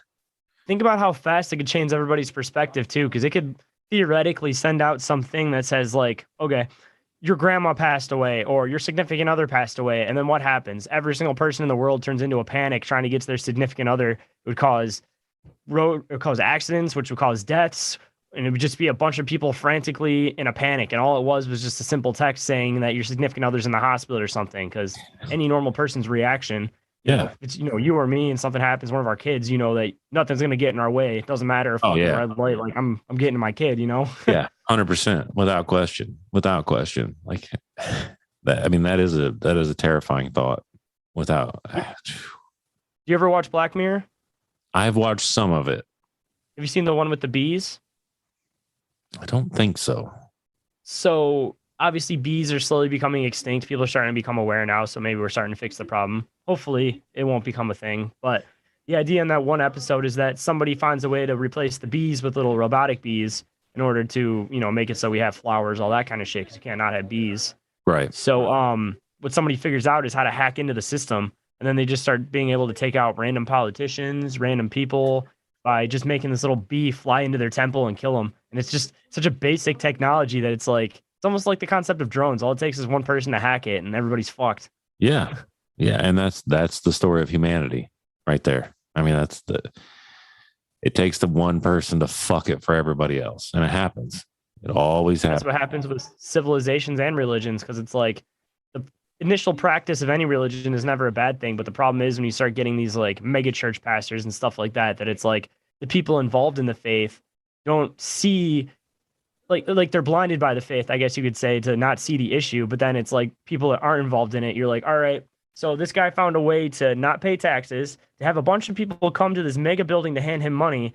And he's talking about, how you should care about your others and donate money, all that kind of stuff. And then he's wearing $1,000 suit, $1,000 rings, all this stuff. And then you had that one dude in Florida. There was the floods, and he wouldn't even let people in the church for safety, because it's like his mega, like it's just proof right there that there's people manipulating the system, but people are so blinded by the faith that they don't see that. Yeah. It's like, I'm not saying that there's not a God or whatever, but like obviously those kind of people are exploiting them. Like if you're going to listen to the word of God from somebody, I'm going to believe the priest that's literally wearing jeans and sitting on a street curb that's trying to get the word out, because obviously that person cares about the word they're saying, versus the one that's just trying to not pay taxes and essentially just put on a show to collect money from a bunch of people that feel obligated to give it, Right. Yeah. Yeah. Which sucks. It sucks that people manipulate situations like that, but it's just the way humans are. And it sucks even more because I've said this quite a few times on the podcast, but like I 100% believe in some form of higher entity. I'm not really willing to like put a name to it, like it be God or Jesus or whatever the fuck the case may be. But dude, I without question believe that there's something out there, some higher form It's of. kind of perceived it as like some kind of consciousness. Because I mean, like even if it was theoretically like God or you went by Bible stories, like no matter what way you view it, I feel like it's a like ungendered consciousness of some sort, you know? Yeah, Unless it's like a pagan religion, because those also kind of weirdly make sense. But like as far as like the grand scheme religion of the entire universe, I would gear towards like more like a universal consciousness. But as far as like the things that like pagans and stuff perceived as gods, which were like the tree spirits and all that kind of stuff, I feel like they're just like creatures that were around that we didn't understand what the things they could do, like if they had some kind of special ability. So we like wrote stories about them, and then people being curious, I'm sure we've drove them to extinction because that's just how we seem to be with almost anything we're curious about. yeah, And they became these like gods and legends when realistically it's almost like best way to describe it, there's like 30 different types of, not more than 30, there's hundreds of different types of fucking fish. They're all considered fish, but yeah. different subsections of them. Like who's to Right. say it wasn't the same with all these like little elves, fucking Could have giants, been. all that kind of stuff. Could have been. I mean that, and a lot of people link that stuff to Nephilim and whatnot. But I like once I started having issues around here, around my house with entities and stuff, and as namely my son seeing shit. That's kind of where I drew the What's line. your son? You don't mind me asking. 6. He's 6. 6. So he's about the same age as my daughter. I feel like they definitely have some kind of viewpoint, something we don't quite understand. Yeah. And like when my because it scared the fuck out of him for a while, man. Like every night he was scared, and he'd already referenced God. And so I'm like, all right, I'll use this as a baseline. And I start explaining to him a little bit about what I know. I'm not a religious nut by any means. I don't even know a lot about it anymore, but I know the basics. So I always just followed the stories just for the sake of knowing the stories. Yeah. Like I asked my son, I was like, do you know about Jesus? And he's like, no. So I tell him, and I'm like, listen, rule of thumb, man, you ever see anything like that scares you again?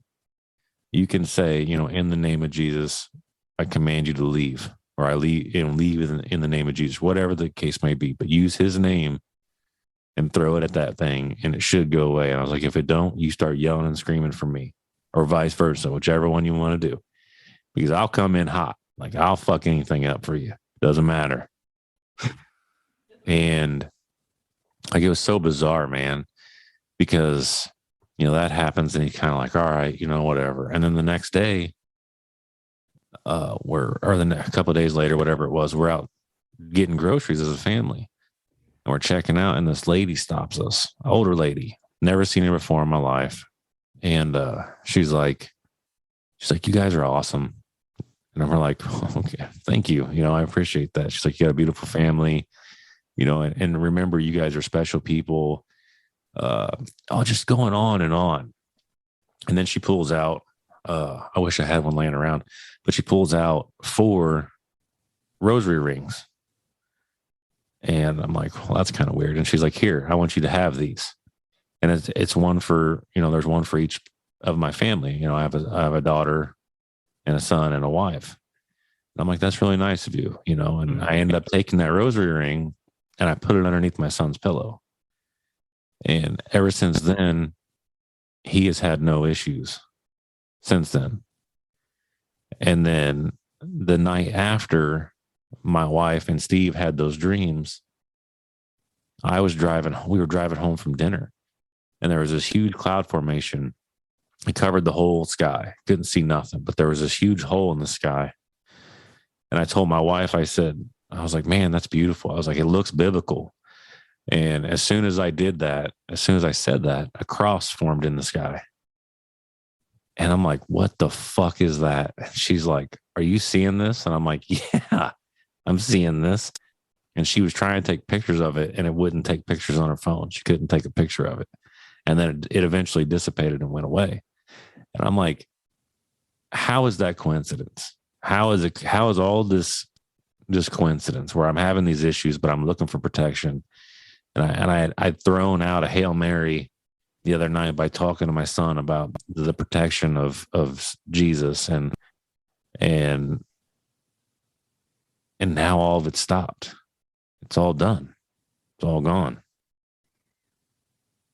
Like, how What do if you it just explain needed that? to have some kind of final wrap up or something, where it like ramped up right at the end for it to kind of dissipate out? I don't know. Or it's just Maybe. certain symbols scare away certain things. Like I've always been curious if like a cross past Christianity is linked to some type of symbol of protection, because just as a whole like religion, it seems like a weird concept that the main symbol of their religion would be the thing that one of their it, that somebody died on. You know what I mean? Like it doesn't make any Yeah. sense. Like why Well, why is it so symbolic as like a good thing when it was never intended to be a good thing. So I've always been curious if it links back to something before that, where it so had a totally different meaning as like a protection symbol, and then it was used later on, ironically, as something else. yeah. Well, so from what I have taken in from a lot of different sources, when it comes to protection and symbols, anything like you could right now, you could draw a symbol and essentially will it to be a symbol of protection, but you have to believe that this symbol is protecting you. So imagine that you're one person, and you pump all this your personal energy into this one thing. You create a sigil that protects you. But now look at the symbol of the cross. Look at how many thousands and millions of people have put so much energy toward this symbol of being good, of being holy, of being protection. And then it's almost like it starts to become power, because we talked to a practicing witch / voodoo lady, and she said, we have this haunted doll that she took interest in. And she's like, listen, if you have any issues with her, put the Lord's get the Lord's Prayer, stick it underneath her, put a cross on top of it, and it'll help it, because the Lord's Prayer is one of the most powerful. I forget what she said. Basically, I think she wrote it spells. as spells. I Yeah, think I heard you spells. guys talking about that the other day. Right. So, because throughout history, so many people have invested so much, and then so many people have used it, and it's almost like a tulpa or something that, like, you put so many people put so much consciousness towards this, it actually does give it power. If that makes Believe so, it exists, kind of a thing. right, exactly. And the more people that believe it, the more power it's able to derive and become what you need it to be. So it's kind of a fascinating way to think about it. I mean, thinking about symbols too, I've always kind of questioned that too, because there's a lot of things with symbols that I feel like were perfect example was the swastika. You look at the original swastika, it wasn't actually like intended to be a Nazi thing. It was intended to be a symbol for peace, love, and hope. And then they Yeah. tweaked it to the side and it took on a different meaning. So it's like, I feel like knowing the power of these symbols, that people invest into these symbols, they'll purposely take them and ruin them so that they can't be a powerful signal anymore. Kind of like another example, the pagan symbol, which would have been the 5-point star, which stood for the 4 elements and then spirit. And then what did they do in Christianity? They went, invert it. Now it's the symbol for the devil. Right. Like they take these symbols, they tweak them, and then they make them lose their power because they know how much power is behind them, It's a valid point. Like, I never thought of it like that. Like people doing that on purpose, like taking them and more or less perverting them to strip it of its power. That's an interesting way to look at that. Because there's a lot of them too that you look into these ancient cultures, especially like the swastika. It seemed like it was used extremely prevalently. Like it may have meant a lot of protection. And they obviously, the Nazis are very into like spiritual and like other weird stuff that they didn't really like talk about in school and stuff. So it's like, I feel like there's no doubt in my mind they knew what the symbol meant, and they did what they did on purpose because they wanted to destroy power of that symbol. Because if they were taking on entities or whatever, if they destroy the power of that symbol, then nobody can use that symbol to be protected from them anymore. So I think Yeah, exactly. they're doing Exactly. It's like I said, I never really thought about it like that. Like them purposely taking a symbol and just like you said, tweaking it just enough and then it eventually over time strips it of all of its value. Because then it destroys the original symbol too. Because every time somebody sees the original symbol, they associate it with that tweak symbol. Exactly. Especially like Christianity with the pagan stuff. Like I personally feel like pagans were really, really onto something. And once Christianity came, they wanted nothing to do with that. That's why they converted holidays that were pagan holidays to fit their scheme. Like Easter, perfect example coming up. It was a fertility holiday. That's why it's a rabbit and an egg. Right. So what do Christians do? They can't have an orgy holiday. So they say, oh, it's the day that Jesus re-rose. And they still have the symbolism hidden within it, but they're not going off the original what was intended to be. Same with Christmas. Possible. You know, that was a shamanistic holiday, and they hijacked it as a different holiday to make everybody convert because they were trying to destroy the pagan religion. Because I still, again, feel like they're onto something. They didn't want them to have power over them, so they have to destroy their power so that they can have all the power, you know?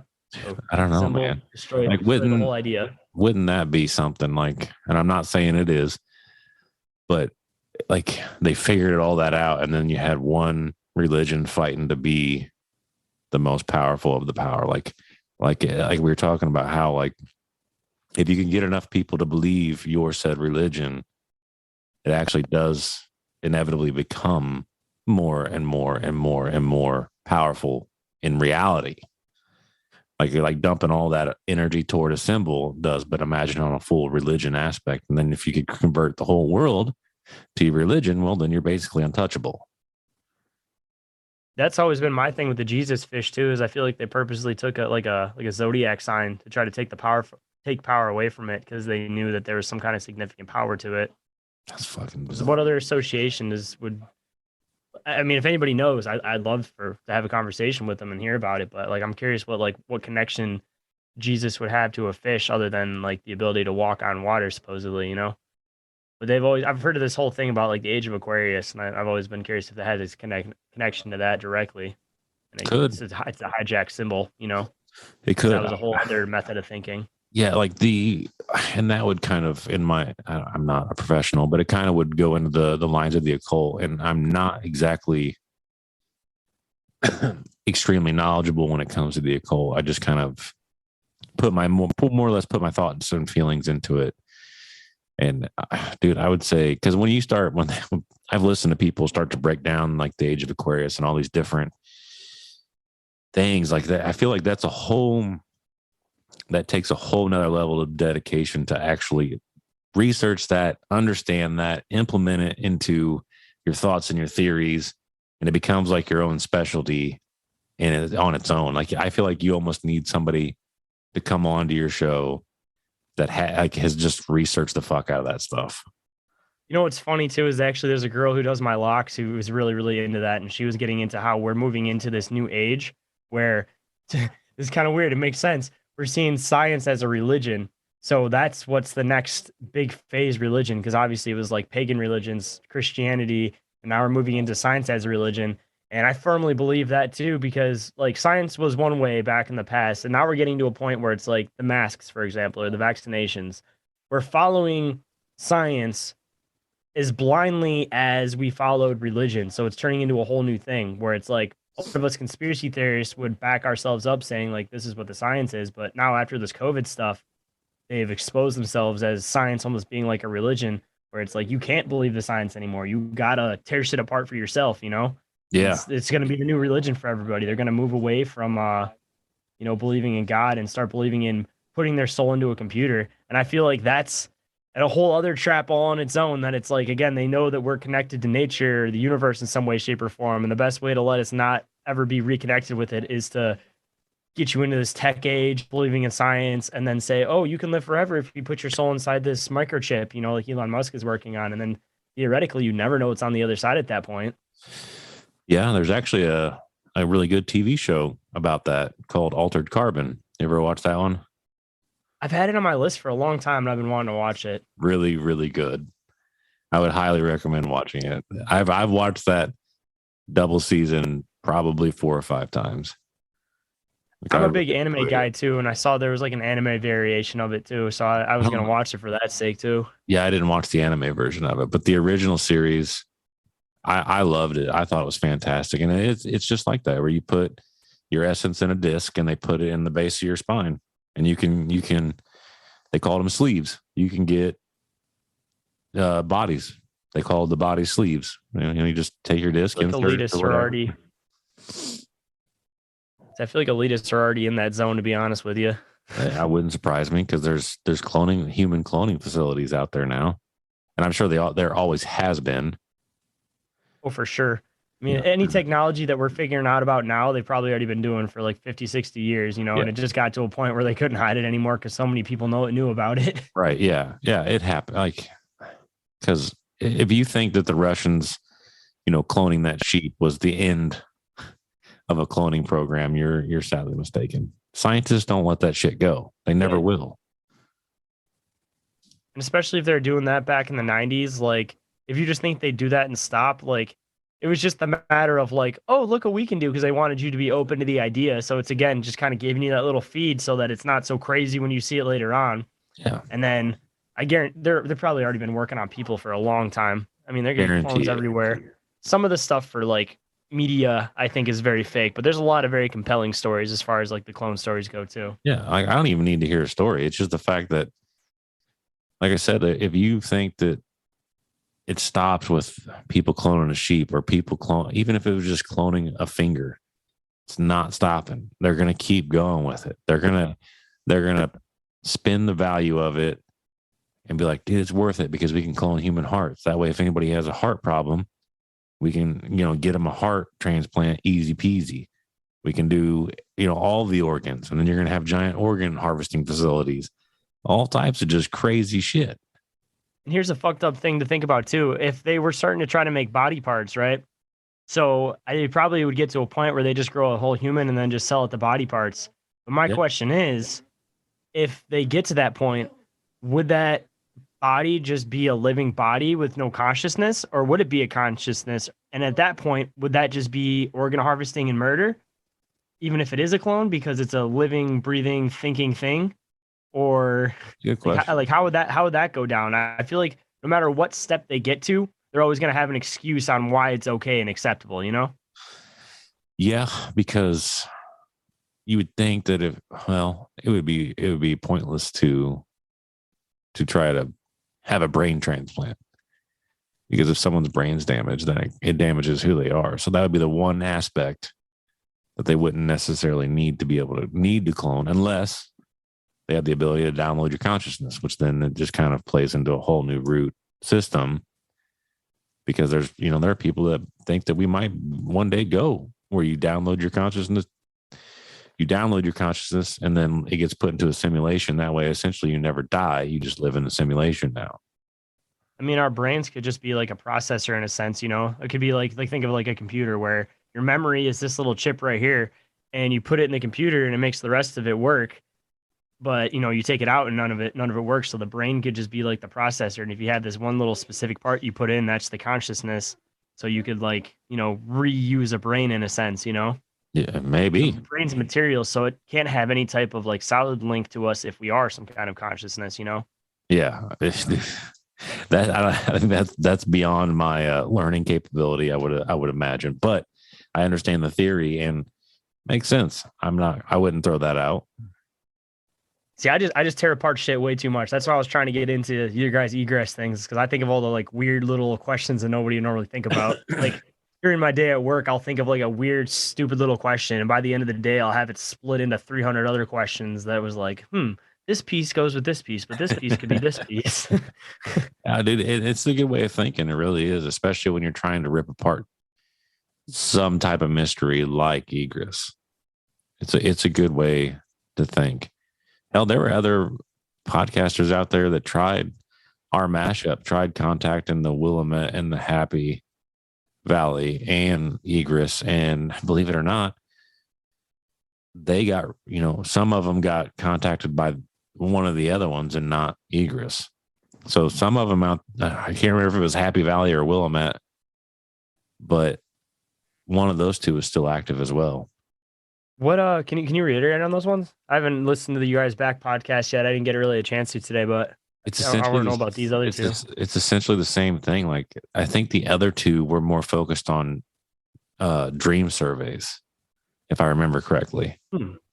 and they were I'm just kind of focused on curious if I should go after one of those two now, since I got more I of would, like the dream experience. and I would call with a fucking dream. Doesn't matter, whatever. I'm sure you have a dream you can fucking reference and just blast it in there.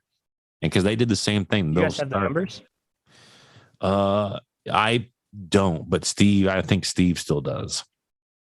But they're not hard to find, I don't think. And I believe they start communication the same way Egress does, where they'll start texting you. They'll At text midnight? responses. I don't remember if it was midnight or not. Well, we technically didn't get any responses from them, but these other podcasters did, and I don't think they spoke on time frame. I don't think.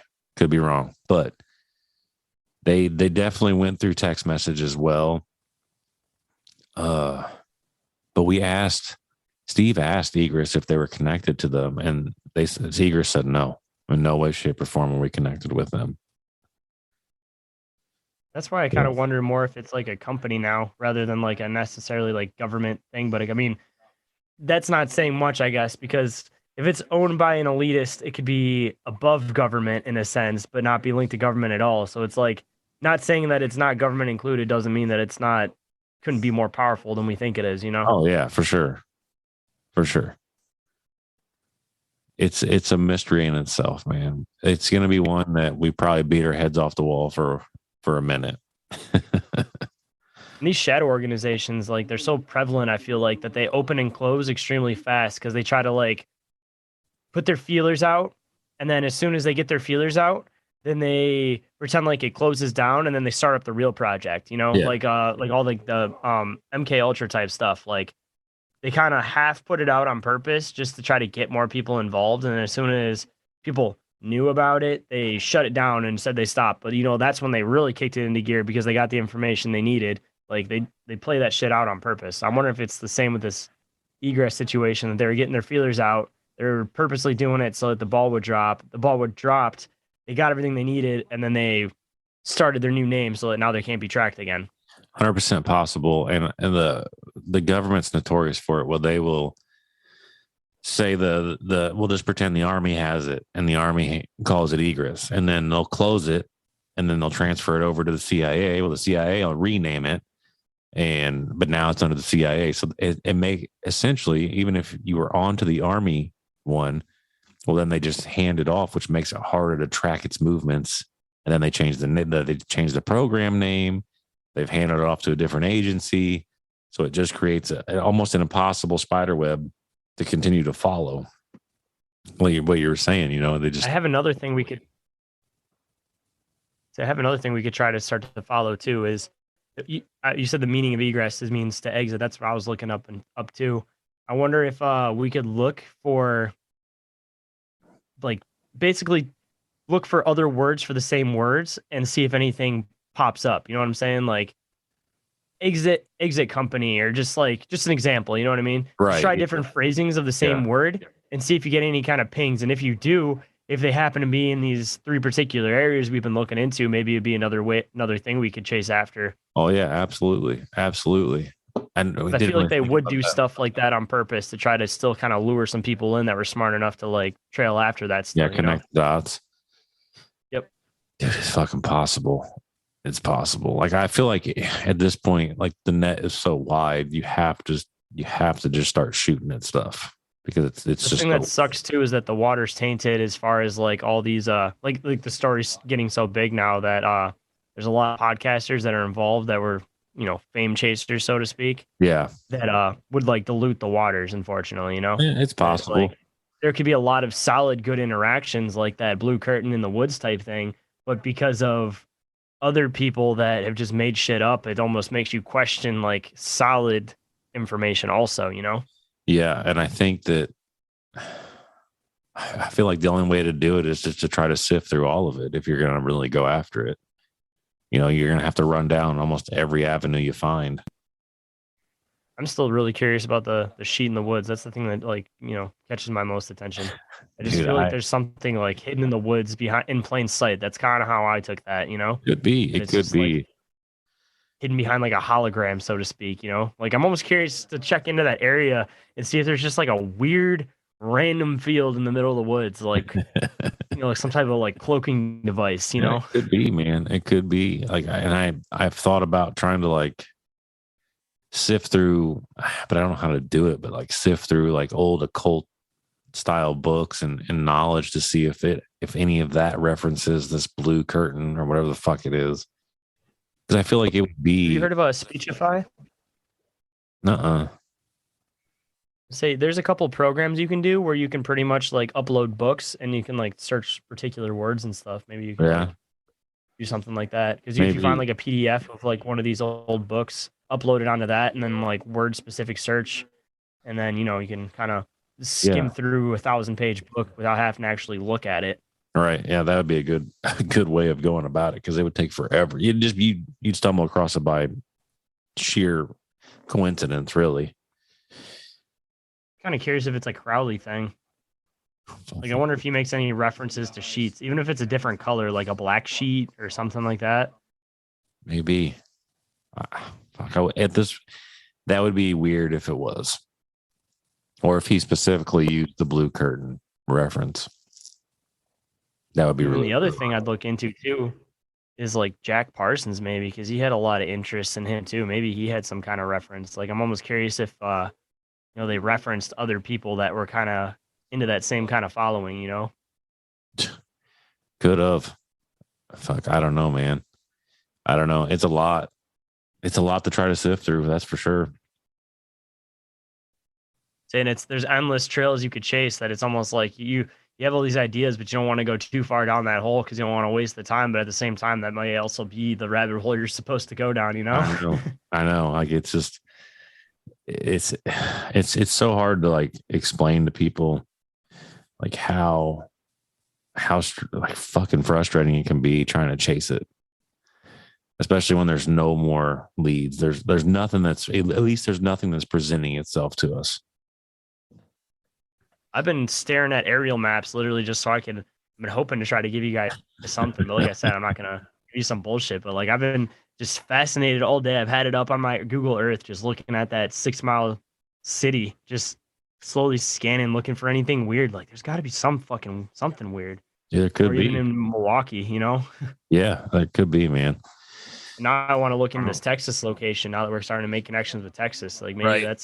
maybe that's what you're missing. Like they were talking about that they're like it's in between the lines that they made these Maybe, Crowley man. references and all this shit. You know, Yeah, I need to try to get the actual fucking Reddit post and really read through it again because they made it sound like we missed something obvious. But of course they didn't elaborate on it. So I I don't almost know. wonder if they kind of hit it within the text too, if they knew something. Maybe. I don't know. But I think I want to say, don't quote me, but I want to say we mentioned something in the actual voicemail, is what I want to say. Like there was something subtle in the voicemail that we overlooked. I mean, if But you want, we can listen to it again here. Because I yeah, keep calling it and I keep listening to it, trying to see if there's something weird to it. but I don't know. I don't know what it would have been. See, I can play it. See if you can hear it on my microphone. And we'll look out here. Industries. Your call is very valuable to us. We apologize as we currently do not have any. Please leave a detailed message after the tone. Our connections department may try to contact you or select you. Do not be alarmed. Thank you. Like I don't know what I'm supposed to pull from that. Yeah, me either. Like I said, I still want to check out that voice. Like I feel like there's something up with that voice. It Like could I don't be a know. Like program. I want to know if it's an AI or a person because I don't know. That just weirdly makes a difference to me. You know. Yeah, If somebody like could have just did this off like a dark web, like if it's an AI voice, I would start kind of going down like the dark web kind of rabbit hole. But if it's like a human's voice, that's when I'd start kind of following the I don't know, like the government organization or some type of like company, like elitist organization or some kind of like. I've also been entertaining the idea of some kind of like cult organization. maybe.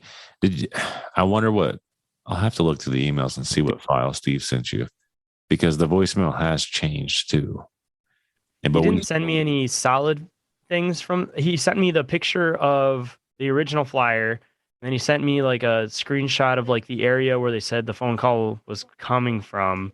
But that's the only like solid pieces I've actually been able to see. Like I kind of wanted to see the actual like text messages themselves too. I want to yeah, like see if there's anything hidden within the words, because I've been wanting to look at the words and see what there's like a combination within it. Like if you take the first letters of each one, if it starts to spell something within the conversation, right. and just try different variations like that, or see if there's like odd letters out, like a purpose like typo, and you take those letters and see if those start connecting something between everything. Yeah, I don't know. I feel like there's more within the text too, you know? there very well could be, because their punctuation was there. It was very curious. I think I still have the original recording somewhere. I'm just not 100% sure where. I know it's on the episode itself, because we did it all live. So I wish we had somebody that I wonder if we could find somebody on this podcast that has like a link to like a police station or something, and they could try to like call this number and see if it still like pings to the same place, or if it's saying like a different location now, or see if they could find like a more direct area if it's coming from like a weird place in the middle of the woods, or like someplace near like the main city, because it's a fucking small city. Like, yeah, I'm something weird. sure someone in law enforcement could definitely help track it if they'd be willing to. We used to be in contact. I don't know if she still listens to us or not though, but she was a PI from out west. Said if we ever needed help, she would be more than willing to help us. Kind of trying to like throw stuff out into the atmosphere so that, you know, if there's anybody out there, maybe they'll gravitate or just happen to listen to this for the first time and I've never heard the podcast before and be like, you know, like that weird synchronicity thing lining up. Yeah, that would be perfect. Yeah, it would I be. keep forgetting that now having listeners, there's some access to like, there's stuff I can't figure out. Like I'm not a good decoder and stuff like that as far as like computer software. So, Same. you know, if I ask out loud, maybe there'll actually be somebody that'll do that footwork and figure it out, because it might be just a cakewalk to them where it's like a whole complicated process to me. Yeah, it could be. Yeah, I never really thought about trying to go through the voicemail and take the first letter of whatever they say, or look for something within it. Because like I said, that poster made it sound like there was something we missed within the voicemail. Like it was subtle. We overlooked it. That's about all I remember from it. Even the new one. Like I'm almost curious too if you like I want to put it through some kind of voice changer, because I know it sounds weird, but like I wonder if there's like any kind of like noise in the background. Like even if there's like I don't know. you wouldn't notice it going through a monster distorter. Yeah. But if there was like even like just like a factory noise in the background, or maybe somebody like whispering about something, or just something, maybe like there's more pieces to the puzzle hidden within it, you know? Like even if somebody was in the background saying like, "Oh, the weather's beautiful in Madisonville," or something like that, just far back in the background, if you fix the sound, you know? Maybe. I don't know. You'd probably need some pretty good audio tech. Hey, they're probably out there somewhere. And if we keep talking about it, maybe somebody will link up to somebody, or if somebody listens to this and they have a good friend who knows how to do audio shit, maybe there's somebody that knows how to do this kind of shit. It's possible, dude. It's possible. It's fucking possible. If you can pull filters off of pictures, there's got to be a way to do it off voices, or at least try to like, I don't know, like simulate where the octave would have been to at least get a voice close enough to know if it was like a computery sounding voice or like an actual speech voice, you know? I want to say the voicemail's changed 3 times. I think that's what Steve was saying, 3 times. And there was one where it almost sounds like it has an Irish accent. See, that's what makes me question. I feel like it's people, to be honest with you. Like, I think very like. That's why I'm curious if there's just somebody even talking in the background, like super subtle. Like right now, I'm talking. I'm sure you can still hear my dog drinking water down over here on the floor next to me. Like just something in the background like that, you know? Yeah, for sure. It is fucking possible. It's fucking possible. Anything's possible. There's investigators that do strictly audio. Maybe we'll get lucky and there's somebody out there that does that kind of stuff, and they'll start looking into that. That would be perfect. And if there is any of those people, I mean, all you got to do is ask for this phone number, the recordings, and I'm sure you'd be more than happy to send them to you. Even if you don't want to recall them yourself, like I'll call it back, I'll record it, and I'll send it to you if you know how to do what we're looking for. Yeah, for sure, dude. For sure. But I don't know. I think with that being said, I'm probably going to get off here and try to edit this and get this out as fast as I can. Sounds great. I say my girl's been looking at me and stuff too, wondering when I was going to get off. But like I was saying the other day, it's like I get so caught up in these conversations with you that I don't want to stop having it. It doesn't stop. It just keeps going. It keeps going. Speaking of that, yeah. The 16th, are you guys still available? I mean, I'd love to do something with you guys again. I don't know. Let me check with Steve and see what we got going on. We might be able to schedule something, some type of interview for it. So even if you guys, when I'm around and stuff, you guys just like shooting shit with me, I can always like co-guest or co-host or whatever in your guys' podcast. And even if it's just you guys breaking some stuff apart, like I'd love to dive into these topics. Maybe we can kind of, somewhat form an alliance and, bounce information off each other. And even if I don't know about the topic, I can be a different set of eyes. Yeah. And that's normally how we do it. Like he'll present something to me that I've most likely never fucking heard of. And then we just get honest reaction and honest thoughts from the other person. That way it's not diluted. It definitely helps because it's like being too close to the situation. You just miss subtle things, Oh yeah, for sure. For sure. You need like a whole different set of eyes and a different background of people too. Cause it's like you guys are different sets of eyes, but having somebody that has like a totally different background from another state is like a whole completely different perspective. Cause it's like, you guys live in the same area, so I'm sure like your perspective on things are very different, but at the same time, you have a lot of similar things too, For sure. Absolutely. Absolutely. But man, it was fun talking to you again. I appreciate you coming on and helping me out with the Patreon shit and just shooting the shit for 2 hours. It's been 2 hours already. Oh, wow. It feels like it's only been like 20 minutes, man. Like I thoroughly enjoy these conversations and I can't wait to do more stuff with you guys. For sure, dude. Absolutely. It'll happen. All right, buddy, but I'm gonna hop off here and try to get this shit popping. All right. For sure. Hey, if you want, when you're done editing it, I kind of want to hear this. So if you don't mind sending it over to me, I'd appreciate it. Yeah.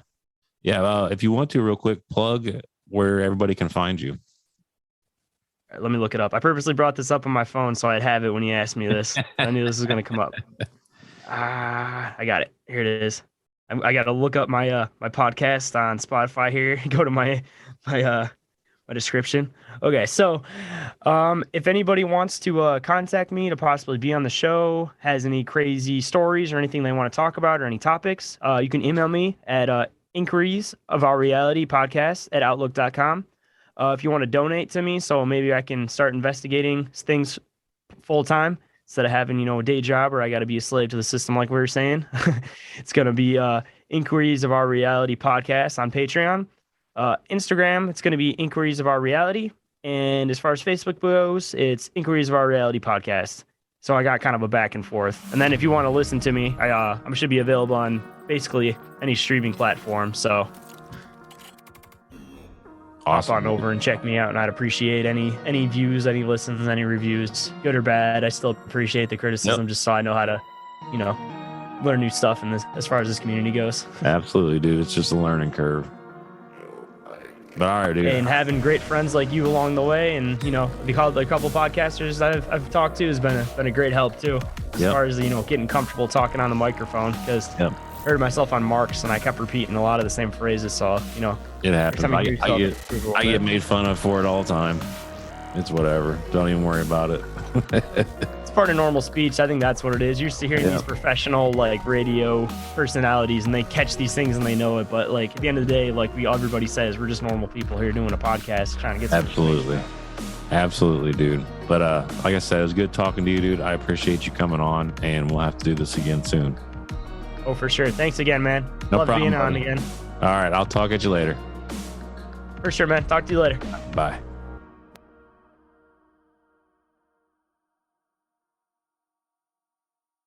When you bring your child home for the first time, you want a baby monitor you can trust. When you choose Stork, you choose technology trusted to monitor 10 million babies in hospitals every year.